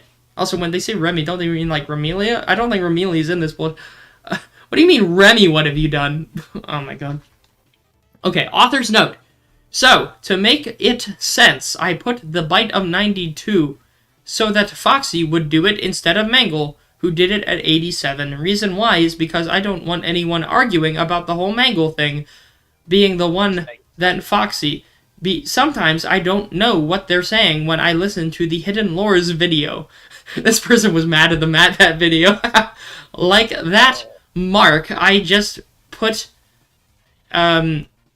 hashtag symbol. Means I don't know even what they're saying. Oh, that person, I think that the author was trying to directly quote something from like a FNAF video or something. Okay, blah blah blah. Anyways, next chapter. Andrew says, I need a anthropomorphized countries fanfic. God, those are so cringy. What was that? Hitalia or something? Isn't that an anime or something? Where it's like the countries are humans or something? What Andrew was talking... I think that was like Hitalia or something, but again, I don't watch anime, so I don't know. That's just what I've seen. Okay. Chapter 5, Night 3. Phone rings for 4 times. Picks up. Hello. Hey, Michael. How's it going? Everything okay? Yeah, just got tense when those Toho-tronics attack. Also, did you happen to send a spy to me? A spy? I didn't send the spy. Well, the spy told me you sent him, right? Well, I don't know what this spy is. I didn't hire him to work for me. Ooh, we have a plot twist here. Another call rings. Oh, wait, Edward, I got someone calling. Picks up. Hello. Hello there, it's the spy. Spy, how you knew my phone number? I hack your phone so that I can call you. What do you want, spy? Tell me, well, to tell you about the Tohotronics. What for? Listen, do you see that Alice has bunny ears? Reimu has bear ears? Mei-ling look like a fox, right? Well, yeah, what's the point? Well, it is wired that they become this all of a sudden. Oh, again, every time he tries to say weird, he types wired instead. Okay, Michael says, yeah, I know, right? Their roles are completely unusual. Well, yeah, but let me tell you about this. Do you know what is inside the Tohotronics? Because there's something inside them. What? Oh, that's almost German instead of French, my bad. What is it? It's themselves, the Tohotronics themselves. What for? They're just robots, right? No, they're not. Have you seen the real Reimu, Alice, Marisa, and Mei-ling? No, I never seen them. Aren't they living in Gensokyo? No, I never seen them. They went missing. What do you mean they went missing? What the fuck? And also, what is it with Yukari and... Again, I'm thinking, stop thinking, just read. But I found out where they are. They were the Tohotronics. So wait, that means Reimu, Marisa, Alice, and Mei-ling are themselves in the Tohotronics. Wait, you mean the Tohos were stuffed in the robots that look like the Tohos? What the fuck? That's them. They were actually them. Those Tohotronics you see are them all along. They're real. They just been turned into Tohotronics. I have so many questions. Then why didn't you come here in the first place? I wanted to see them in person, but they were turned into Tohotronics. That's ridiculous. How in the world are we going to return them to normal? We need a plan for it, but remember, don't trust Edward, or Yukari, or Ran, or Chen, okay? Wait, why? They're my boss. Just don't trust them. Follow them, but don't trust them, okay? I don't know why, but don't, okay? Okay, I got it.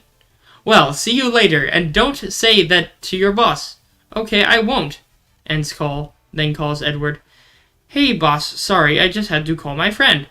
It's okay, but I want to make sure about this. Have you seen the Golden Reimu? Oh god, the Golden Reimu, let's go. Well, yeah, I heard about that. The security guard at night who saw it disappeared all of a sudden. Well, yeah, be careful about her, okay? And Reimu, too. Also, Reimu haven't moved, right? Yes, she didn't move, but you sensing that she will move, right? Yeah, I sense that. But anyways, be careful, okay? It's going to get ugly on the next night. Alright then, good night. Good night, Michael, and stay alive. Michael opens the door and heads to the office. Phone rings. Okay, what have we got here? Picks up. Hello. You're doing great. Most people don't last this long. I mean, you know, they usually move on to other things by now. I'm not implying that they died. That's not what I meant. Anyways, I better not take too much of your time. Things start getting real tonight. Okay, then I better prepare. What's ready? Hey, listen, I have an idea. If you happen to get caught and want to avoid getting stuffed into a Reimu suit, try playing dead. You know, go limp.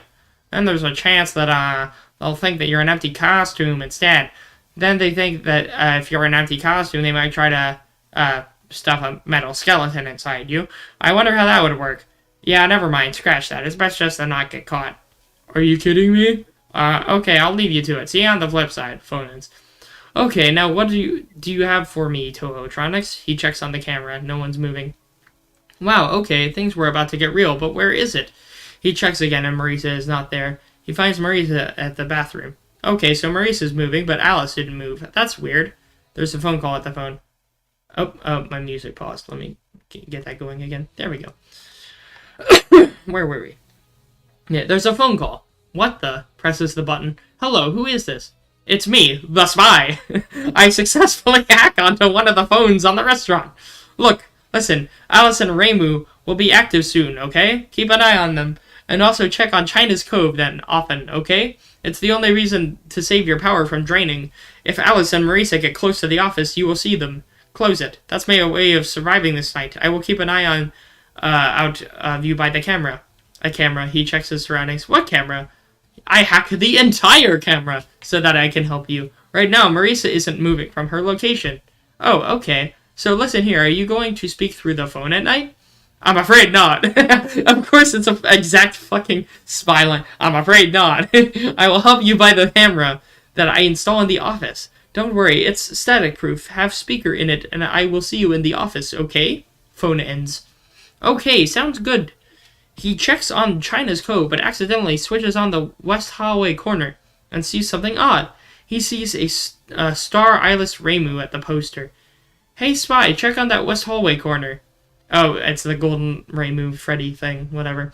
He checks. Oh no, whatever you do, don't look at her when you stop looking at the monitor. He stops looking at the monitor to see a golden Reimu sitting with a chuckle and a hallucination. Oh my god, oh my god, oh my god, why? Checks back on the monitor. What the heck? What the heck? Okay, spy, did you see that? What was that thing? That's Golden Reimu. She's the one who causes the disappearance. Okay, remind me not to look at it, okay? Yeah, that's the best reaction, not, what the fuck, what is this thing? Okay, but fair enough. You want to see me even more. Check on the west hall and see at the right. He checks on the monitor and sees crying children on the poster. Okay, that's scary. Right now, I have to focus on China's Cove. Is she moving? She's peeking, but not moving, the spy said. Michael checks on the monitor. Okay. Just peeking out. Just peeking, right? Well, I don't have to worry about Alice since she don't move. What about Marisa? Marisa is in the kitchen. She's just looking for something like pizza. Sheesh, why does Marisa like pizza? There's the amen thing again, where it's amen instead of I mean. I mean, how in the world can the Toho-tronics eat? Remember, Michael, they're real. Can we get much higher? So high. I'm sorry. They're just to turn to it, that's all. I think he means just they're haunted, whatever. The spy said. Michael checks back on Mei Ling, who is still peeking. Okay, she's still peeking, so nothing happens. Ah. Spy, what is it? Check on the stage. Michael checks on the stage, and all the Toho-tronics are gone, including Reimu. All of them are gone. Oh, crap, Spy. Where are they? I still just can't get over the fact that this is a random fucking Team Fortress 2 Spy. Why? Why? My brain can't wrap around this. We've been going for almost 3 hours. Oh my god. Oh, I need to adjust my camera. It's facing the wrong direction. There we go. Apologies. Anyways, where was I? It was the spy. There we go. Spy, where is Reimu? I can't find her on the blank. He saw Mei Ling coming out with a ninja pose. Oh, no, Mei Ling, just stay there. I found her, but you only see her in the dark. If you see white dots in the dark area, that's Reimu. Just look in the dark, okay? That's where you found her. Also, close the door immediately when Reimu is near you. She can't be seen by blind spots, so when you know that Reimu is close, close it immediately. Is that how it works in the game? Nah, I'm not gonna think. I don't think I've actually... The only time I played FNAF 1 was, like, on a phone back in, like, 2016 or something. Like, on a phone app version of it. When a friend of mine actually showed the game to me. But that was so long ago. Anyways, where were we? Thanks, Spy, but I had to deal with Mei Ling first, because she's about to be gone any minute now. Actually, let's find Reimu first. Warn me, Spy, when Mei Ling is out. He checks all the monitors. Where's Spy? Where is she? Mei Ling's moving, the spy said. Michael closes the door immediately and checks on the west hall. There she sees Mei Ling running, then ends hitting to Alice. More like hitting on Alice. Anyways, move out of the way, Alice, Mei Ling said. You're in my way, idiot. I was preparing to attack the security guard, Alice said. So did I. So apparently, they get into a fight in the hall. Fair enough. Whoa, okay then, never seen them fight before. He heard a laugh 3 times. Spy, what is that? That's Reimu. She's moving to the kitchen where Marisa is, where she's still eating. At the kitchen where Spy saw it, but not Michael. Wait. At the kitchen where Spy saw it, but not Michael. What? Marisa, still eating the last pizza in her hand, greets by Reimu. Hey there, Reimu, Marisa said while eating the last pizza. What are you doing? Marisa, how many times do you eat the pizza? When there's a security guard we want to catch, Reimu said. Because I'm hungry. I've never ate a pizza since the breakfast, lunch, and dinner. Marisa, we're robots, remember? We came for revenge for all the security guards have done to us. What have the security guards done to you? Okay. Don't you understand? I know, right? This is our chance to get revenge for them to stuff them in the suit. Plus, we already ate. What did you already eat? Well, I'm hungry more than you know, Reimu. More than you do, Reimu. Being stuck in this place since we were turned to robots. Wow, being real subtle with the lore there, thanks.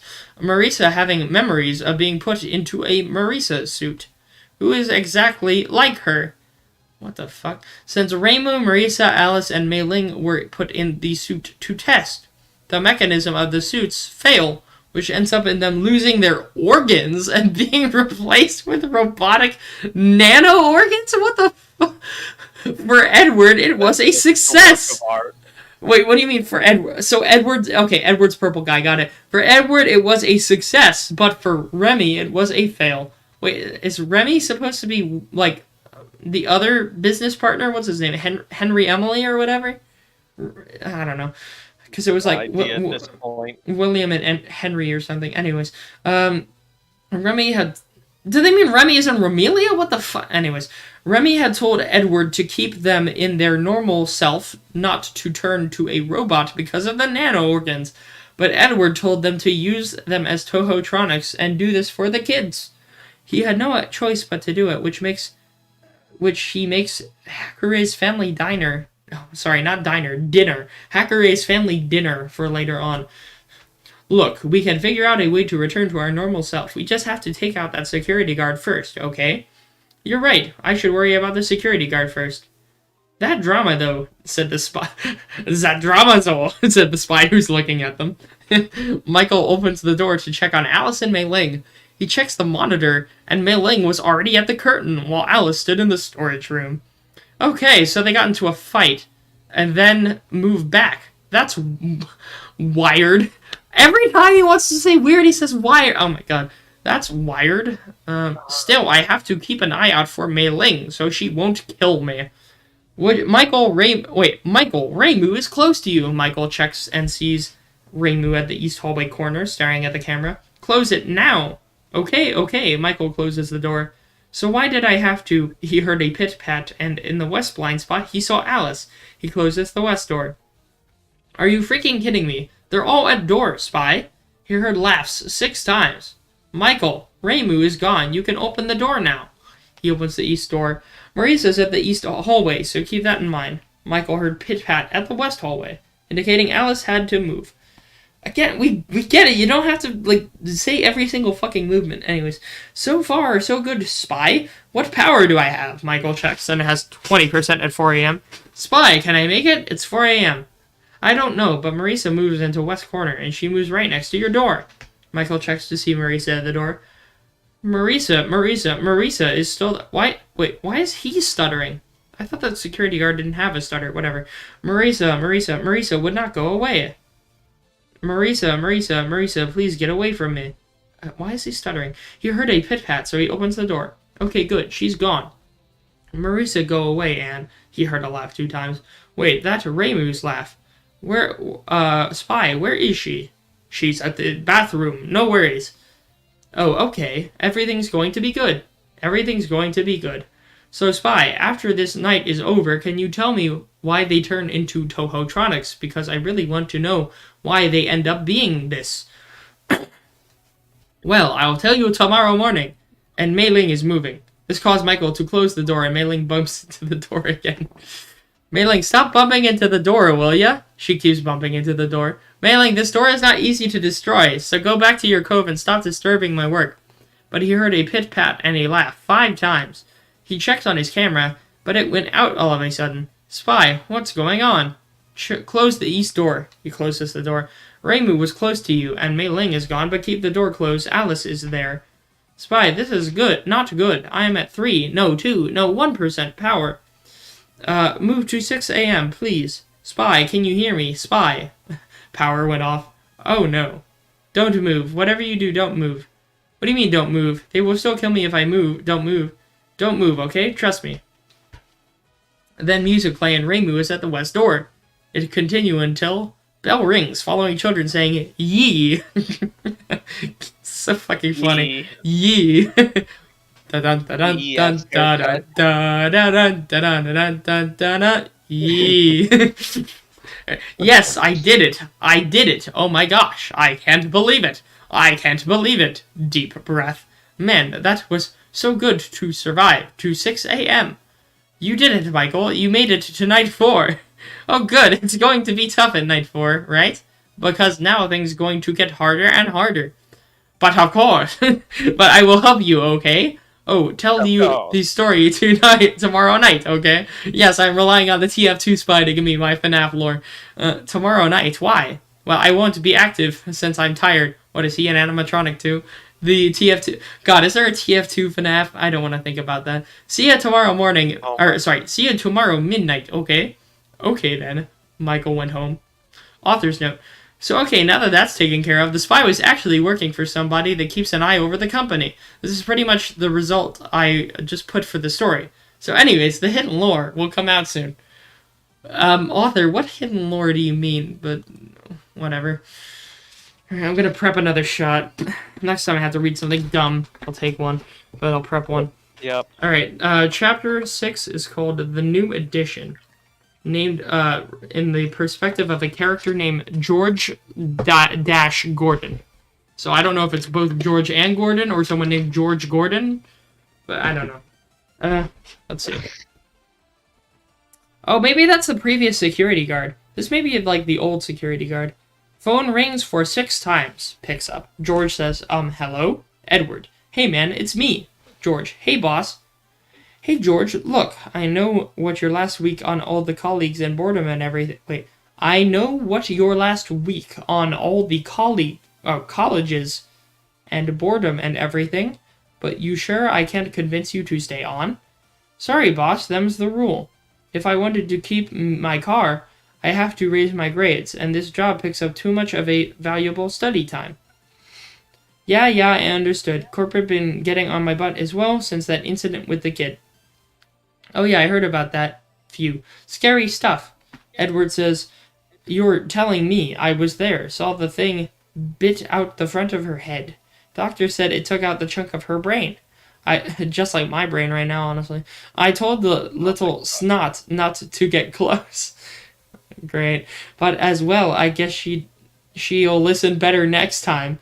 Oh my god. Yeah, I don't think she can listen better. She has her frontal lobe removed, but fair enough.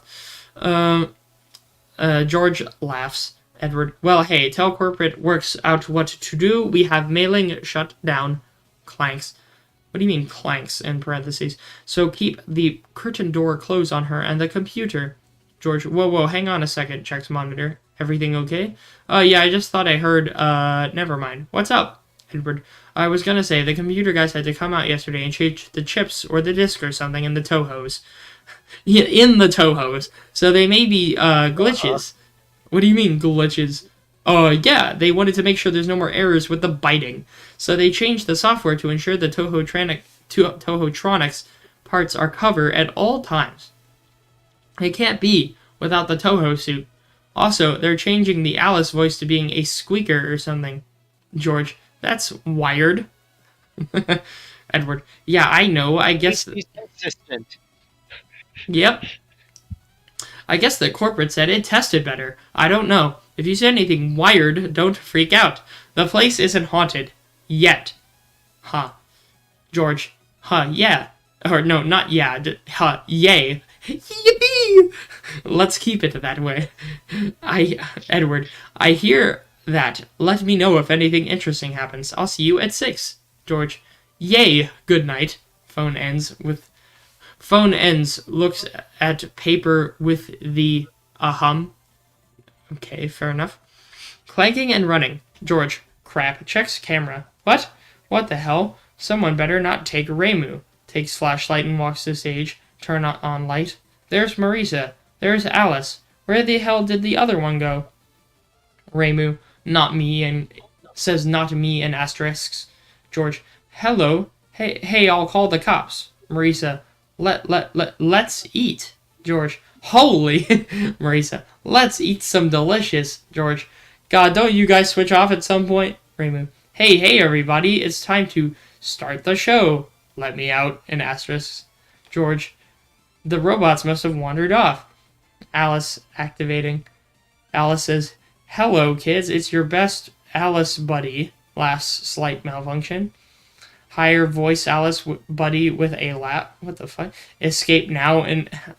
Okay, I can't read this bullshit. Okay, so they're getting haunted. Alice says, are you having a good time at Reimu Hackery's Pizza? Laughs. You're like me. Because... Getting a high pitch... I can't read this bullshit. George says, I guess all of them were breaking the... Marisa grabs George. Ow! Crap, let me go. Marisa says, you can't eat pizza all the time. Sometimes you have to keep to the healthy snack. Yeah, you can't write glitches. Stop trying, author. George, what did you say? Alice, that's against the higher... Wait, no. Against the rules. Bunt. What do you mean, bunt? They type, that's against the rules, bunt. What's a bunt? Like a fucking pastry? I don't know. George Bunt says... cake.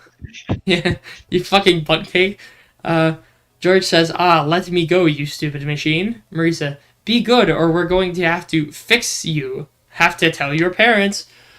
George says, trying to let go of Marisa, God damn it, you almost broke my arm. Where's the off switch on the... what the hell? Alice, light malfunction. You know what I... Gets higher. Can we get much higher? You know what I do for fun? I like to eat pizza. You're next. Okay, yep, they're killing him, basically. Then Mei Ling gets involved. They're just tag teaming the guy. The George guy can't close the door. And, yeah, no. George dies. Cool. Nice interlude, very cool. I didn't want to read the rest of that or it would have killed me. Author's note. Yeah, it is hard to understand them when they're malfunction. You don't say! You know, author, you could have done something about that. You know? You're the author, you can write that. You don't have to just acknowledge and lampshade it. You can change it before you publish it. But, okay. Author says, it's a parody to the hidden lore, so you know what it is. No, I don't. I don't know what it is. You gotta explain it for me and not use this fucking language. Author says, so anyways, let's move to night 4. Also, I added redacted because I don't want to say those words. So, was that what the Shrek was earlier? Okay. Yeah, what? Yes, it is a perfect idea to replace my censors with the word Shrek. Because it is 2012. Oh, Lord. Night 4 picks up. Hey, boss. Hey, Michael, bad news. Ran is dead. What? Wait, isn't it your Shikigami, right? How did she die? She died along with the other security person. I don't know who did it, but I can tell that the Toho-tronics did this. Well, I'm sorry about your Shikigami. It is sad. Yeah, Yukari and Shen felt the same way. They were heartbroken. Anyways, Michael, just be careful, okay? I don't want you to end up like Ran or the other security guard. Got it. See you later, boss. Phone call ends. My God. No, not the fluffy tails. Don't kill the fluffy tails. Oh. Alright, well, let's see. Did her dirty. Yeah. Phone rings. Alright, here we go. Picks up phone. Yeah? Hello. Hey, wow, day 4. I knew you could do it. Yes, I make it thanks to the spy, even though it's a recorded message. Hey, listen, I may not be around to send a message tomorrow. Banging sound. It's been a bad night here for me. Man, I sure do love working at Freddy Fazbear's Pizzeria. Hi, Squidward. I fucking love those memes where it's... Have you seen some of those where it's like the accidents, but it's like Squidward there and SpongeBob fucks him up or something? Oh my God. There's one where it's like a Chinese like factory forewoman and she gets scooped up by a coworker in a bucket and dumped in like a sand processor or something. But they put in like a Mario Kart like blue shell sound effect along with a Live Leak logo. It was really bad. Anyways, where was I? Let's see. What the heck is making that banging noise? Hey, do me a favor, bang, bang. Maybe sometime, could you check inside those suits in the back room? Bang, bang. I'm gonna try to hold out until someone checks. Maybe it won't be so bad, bang, bang. I always wondered what was in all those empty heads back there. Chime plays. Phone guy, what was that?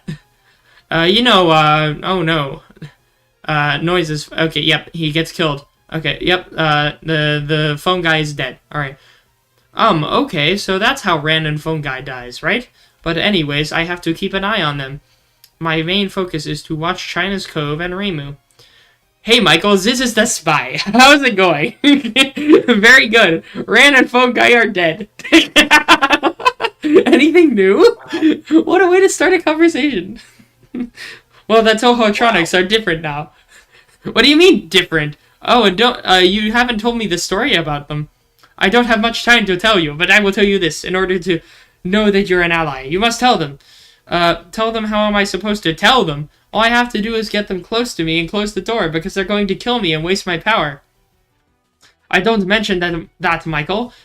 Even though you have to be in an office because it's too dangerous to come out.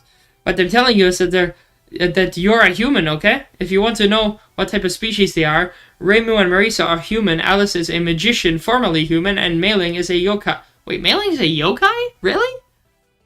Is Mei-Ling a yokai?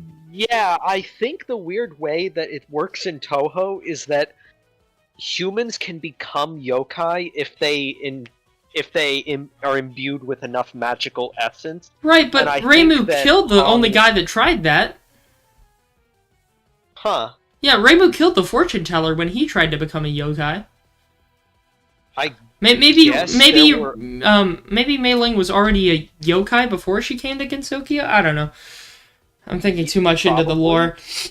But well, I mean, this is at least lore that is relevant to Toho and not to this shitty fan fiction, so right. It's fine. Well, this guy tried to do some research, apparently. Like, he watched a bunch of Markiplier and MatPat videos and tried to call it a day. I'm assuming he knows a little bit about Toho to know that Alice is a magician, but still... And to know that magicians aren't technically humans, but still. Anyways, where was I? Okay. I know what their species are, but do I have to talk to a Tohotronic who is a human? Well, I suggest talking to Reimu. Talking to Alice and Marisa are different when you talked to them last time. Explain to me, why are they different?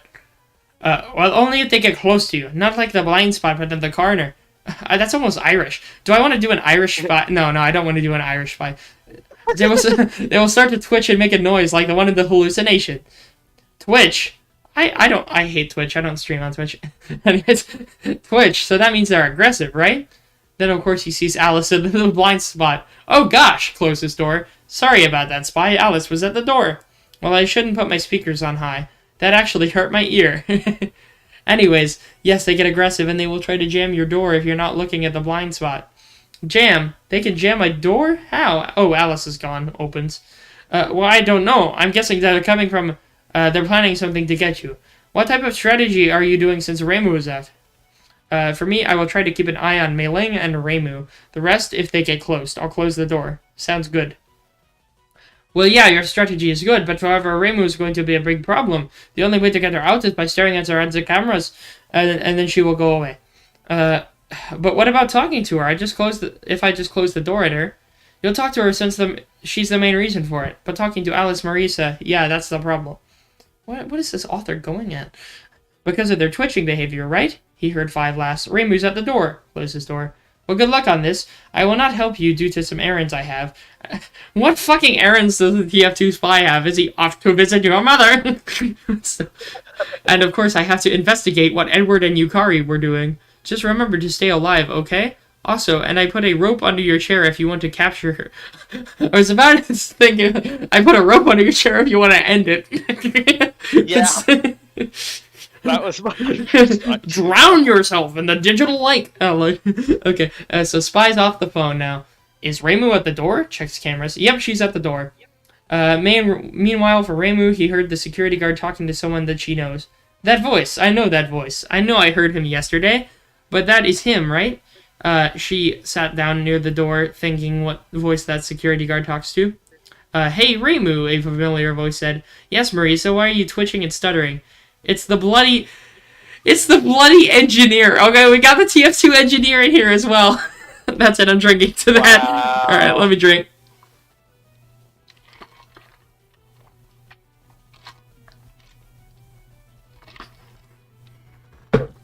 I mean, TF2 and Toho have had a little bit of overlap for a long time, but still. God damn. Okay, Marisa says, it's the bloody engineer, they make me talk like this. Wait, that voice, that's the sound of Marisa twitching. So the spy was right, that they could twitch, but he didn't tell me they just act like how they are going to... Wait, act... But he didn't tell me that they act just like how they are, like the biting. The fuck? Strange, I never seen Marisa talks like that, Michael said. When he checks China's Cove, she was gone. Oh crap! Closes the door. Checks on West Hallway, sees Mei Ling, and bumps into the door. Open the door, will ya? No, I don't trust you. I opened the door. Well, wait, was the spy there in person that one night then? Because he was like staring, the spy was like staring at Mei Ling that one night. No, I'm thinking again. No, I can't do that when I'm doing this stream. Yeah. Alright. Open the door. Open the door. No, I don't trust you. I opened the door and you almost got me, so go back to your cove. She left and he opens the door, and Alice is there. Never mind. Closes door. He checks the camera and sees China's Cove peeking. Man, how am I going to survive if I don't have enough power? Wait, Reimu. Where is she? He checks on Reimu is here. Why are you still here, God? Goes dang it, instead of God. Goes dang it. You are going to waste my power, and why is she sitting at the... Wait, I think I have a chance. Did he say that, or did Reimu say that? There's no one saying... Here, one sec. Alright. Reimu, still sitting waiting for door to open, suddenly heard someone. Hey, Reimu, you want to talk, or what? Why would a security guard want to talk to me when we have a plan to murder you? What a story this author has. This sounds weird, but seriously, I want to talk to you. Oh, and after the conversation, will you please go away because I don't want you to drain my power? No, but fine, I'll talk to you. What do you want? Okay, why are you targeting the security guard? Look, some of them are innocent and didn't do nothing, but why the security guard? Because they work for the person that, or the organization we hate. What are they? I want to know. It's the TCA and Edward Nerve Gas. I still can't get over that fucking name. Edward fucking Nerve Gas. Anyways, Reimu says, know, right? They're the ones that we don't like. They put us in this restaurant, and this Nerve Gas, I say, he's an enemy. Edward, so, that's him, right? Wait, Edward, so that's him, right? He's the person I don't like. He must be wiped out of here and return us to normal. He puts me, Marisa, Alice, and Mei Ling into this. I see, so that's the problem. He finds a rope under the chair, which the spy told him. Off to hang myself, watch and learn! You see that clip, right? Right, Ricarius? Yeah, I've seen it. God, what a beauty. That whole fucking video. It was me! I did it like this! That's a joke, lads. What an amazing video. Anyways, where was I?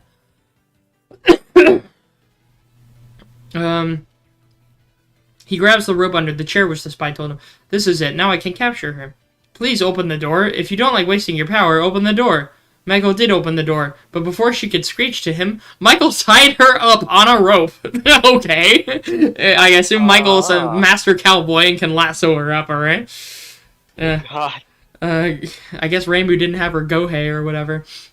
Nice try, Reimu, but you will be stuck for this until 6 a.m., so you better tell me what's going on with your friend here. Marisa was close by, but he closes the door. That's what's up. I captured your friend here, and Reimu will not be a threat. Only if I can capture Mei Ling. You bring Reimu back, you monster. Sorry, what was that? You seem to be stuttering. Oh my god, he's fucking taunting her. Now please go away. Marisa wouldn't go away. Apparently Michael heard someone mumbling as it turns out to be Reimu. What is Reimu? Instead of what is it, he says, what is Reimu? That's a very philosophical question. Thank you, security. What is Reimu? A miserable little pile of secrets. Good reference. He unties the rope covering her mouth and says, and she let out a loud screech. Ah. Couldn't withstand my screech, is it? How in the world did you program to scream like this? This doesn't make any sense. Well, you did untie my mouth, and all my friends will come get you. Wait, he heard a pit-pat and Alice is there. He closes and checks light. This is not good. Everyone is after me. Marisa is at the door and Alice is at the door. This is not good. Her scream attracts the Toho-tronics, dang it. Ha, you're going to die here. Wait, no. She says, ha, you're going to die here, security guard. Great grammar. Michael, check on the dining room. There's an intruder, the spy said.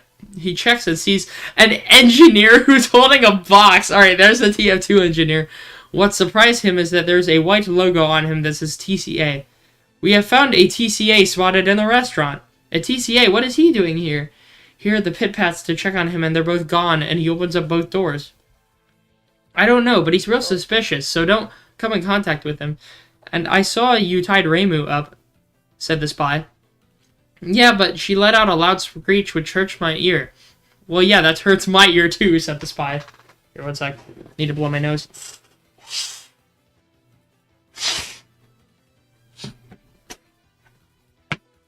There we go. Oh, Lord. Where were we?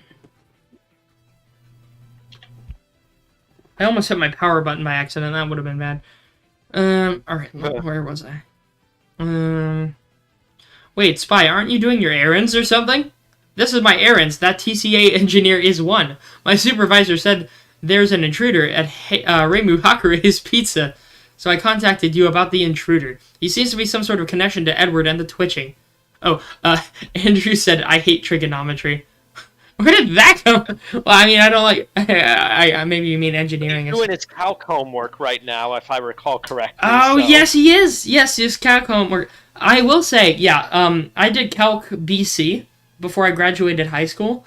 And the only way I passed the AP exam for that AP Calc class was that I had a friend who was much smarter than I was. And I paid him by taking him to, like, I bought him dinner at, like, Steak and Shake while he helped me with the homework. Helped me to understand it. So that's how I got through that class in high school. And I didn't have to do that because at the time I thought I was going to go into engineering, but obviously that didn't happen. But still, I mean, it got me some AP credit that's saved me from having to do some more stuff in my early years at college. But anyways, that's neither here nor there. Where were we? We were at... oh yeah, the TCA engineer. That's part of the spy's errands. It was a connection with Edward and the twitching. So that's why Alice and Marisa are gone. They wanted to take out that engineer. You're right, but we have to keep him alive. It's the only way we can figure out what they're doing. How's your power going? Well, now I'm at 20% and it's 4 a.m. We still have enough time to capture that engineer. You just have to wait until he's close to you. Once he's here, Once he's here, tried to suffer him up. What? Tried to suffer him up. I don't know what that's supposed to mean. Be careful that... Is he trying to say soften him up, or... Maybe? I don't know. Be careful, though. He had a weapon on his back. Also, he can disable the Toho-tronics with the short circuit. Yeah, it is the TF... It literally is the TF2 engineer. He has the short circuit. Oh my god. I need to play some TF2 after this. God. I didn't play any during the Halloween update. I should have. Oh well. And then he says, but Spy says, but only for a brief moment. What about Reimu? Right now you have to wait until 6. Reimu is still hostile to you, so keep her tied up until 6, okay? Okay, but what in the world am I supposed to do to the engineer? You have to use any equipment in your office and aim at his head. You just have to throw shit at him. Once you captured him, make sure you tied him close to Reimu so that her biting can punish him. What? Don't kill him, though. Oh, yeah. No, keep his head within Reimu's biting distance, but make sure he doesn't die. Sure. The engineer can live without a frontal lobe. It's a practical problem. Alright, let's see. Okay, then. I will just have to make sure if he gets close to my office, I have to aim at his head with any equipment. Sounds like a good idea. The engineer who's cautious about the Toho-tronics keeps his wrench and short circuit to counter the Toho-tronics after him. Darn, I knew this wouldn't be easy. My objective is to capture Michael, but those Toho-tronics are... Oh, this is the engineer's perspective. Those Toho-tronics are after me. Because of their twitchy behavior, that I did. Rats. Hopefully this camouflage can keep me to not get caught by him, if the Tohotronics won't see me or find me. Michael, be careful though. That engineer has a cloaking device. What? No, the engineer's not the spy. He doesn't have a fucking cloaking device. What are you This guy... this dude... I can't stand this shit. If you heard a pit-pat close to the door, immediately close it and hide. Whether it is a Tohotronic or him, close the door and hide. Oh great, can you detect him? Because I had to deal with my job here, trying to conserve power without letting the Tohotronics in my office.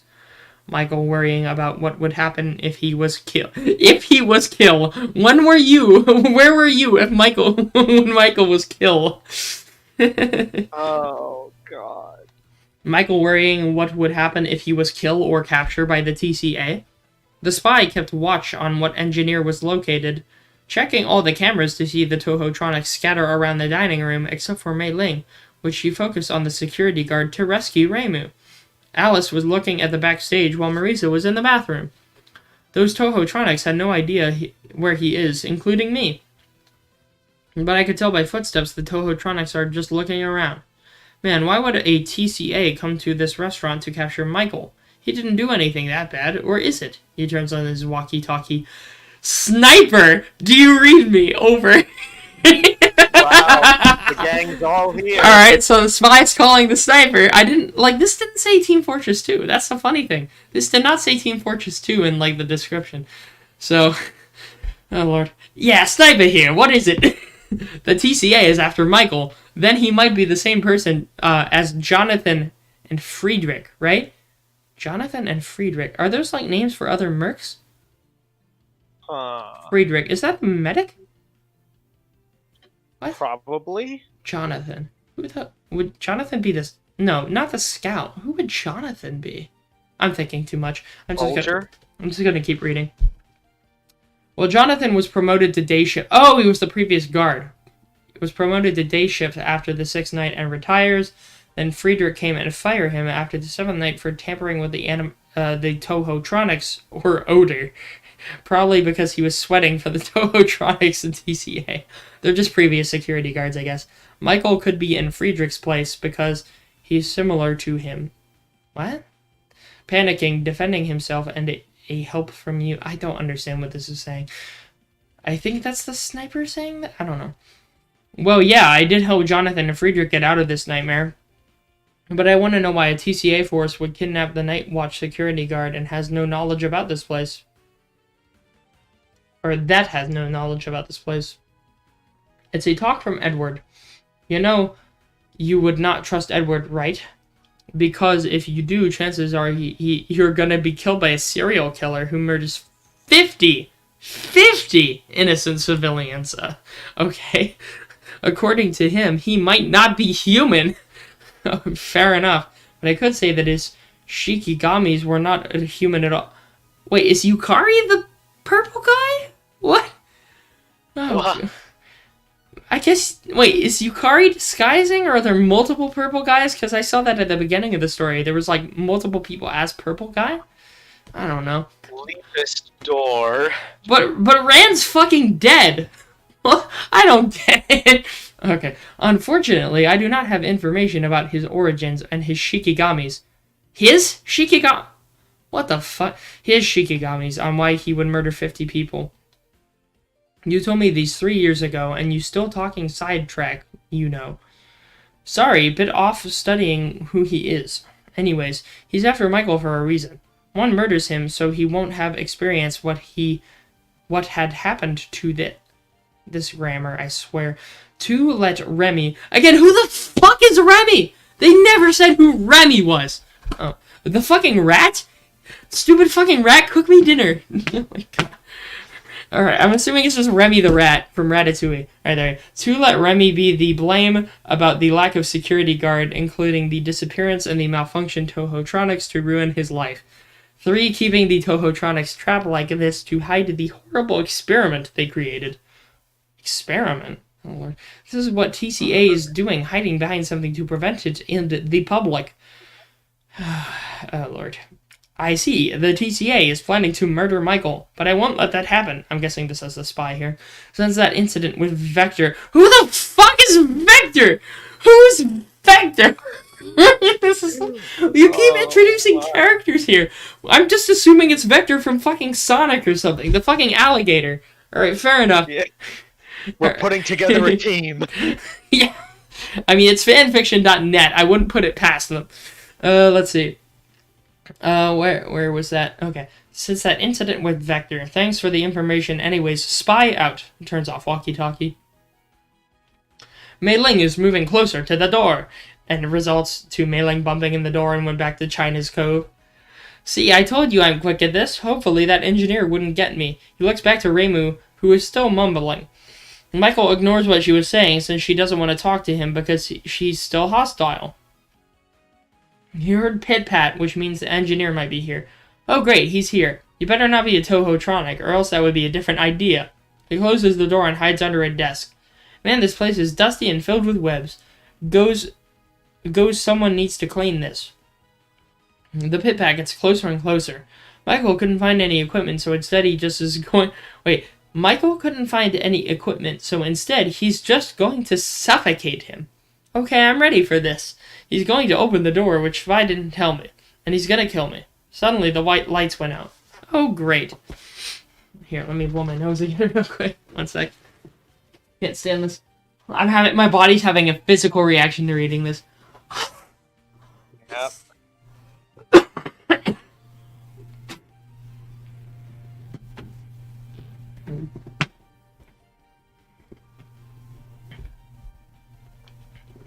Okay, the lights went out. Finally, got you, security guard. Wait, he sees Reimu chopping through the ropes as she's finally free and stares at the engineer. Oh, good night already. You will pay for this, engineer. Okay, so Reimu kills the engineer as the kids say, yay, at 6 a.m. Alright, Wow. Fair enough. Oh, no, you don't, said Michael as he tries to suffocate the engineer. Wait, Michael's also trying? Oh, so Michael's stopping Reimu from killing the engineer. Great job there, Michael. He almost died from Reimu. A spy appears out of nowhere and surprised Michael. Oh, so the spy's there in person now. What the? Where did you come from? Sorry to scare you. I just came here before you hide under your desk. Don't ask why the Toho-tronics didn't see. They were focused on engineer instead of me. Hey, that rhymed. Okay, so, yay, got our engineer here. You want it? You want it? It's yours, my friend, as long as you have enough rupees. Of course, I needed... they're referring to the engineer as it. Alright. Of course I need it for interrogation. Thanks, though. He picks up the engineer as if it was a fucking item in Minecraft. Well then, shall we go home? Show instead of shall. Alright, there we go. That's night 4 finished. How far are we? We're 3.5 hours. Depending on how much is left of this, there's 3 chapters left. I may want to save this for another night, honestly. I'm almost thinking that I may want to finish off the stream. We've been going for 3.5 hours here. Lord. Honestly, yeah. Yeah. I think this is a good stopping point. 3.5 hours ain't bad for a reading stream, especially for my poor windpipes. Alright. Yeah. Well, let me head to the ending soon tab. Well, chat, or whoever's watching this after the stream ends, and the DVR, we have gotten mostly through this terrible Five Nights at Reimu fanfiction, and we've gotten through a few others that were just either uncomfortable or too well done to actually make fun of. So, yeah, if I do another one of these, if you want, I would appreciate suggestions on weird stuff if y'all find any. So, aside from that, that's probably it for tonight. So, unless there's anything else to add, I will probably end the stream here. Are there any last-minute remarks or comments? I have none. Alright, well, in that case, I believe that we will end the stream. I will see you all next time. Don't know when it will be. I will post in the Discord whenever I am planning the next stream. I don't know how much notice I'll give, but we'll see. So, in the meantime, y'all have a good night. Oh, yeah, you have a good night, Andrew. Thanks for joining in. We may continue this whenever we can next time. Also, yeah, good luck with your trigonometry. That sounds complicated, so... Jesus. But yeah, yeah, you have a good night. Good luck.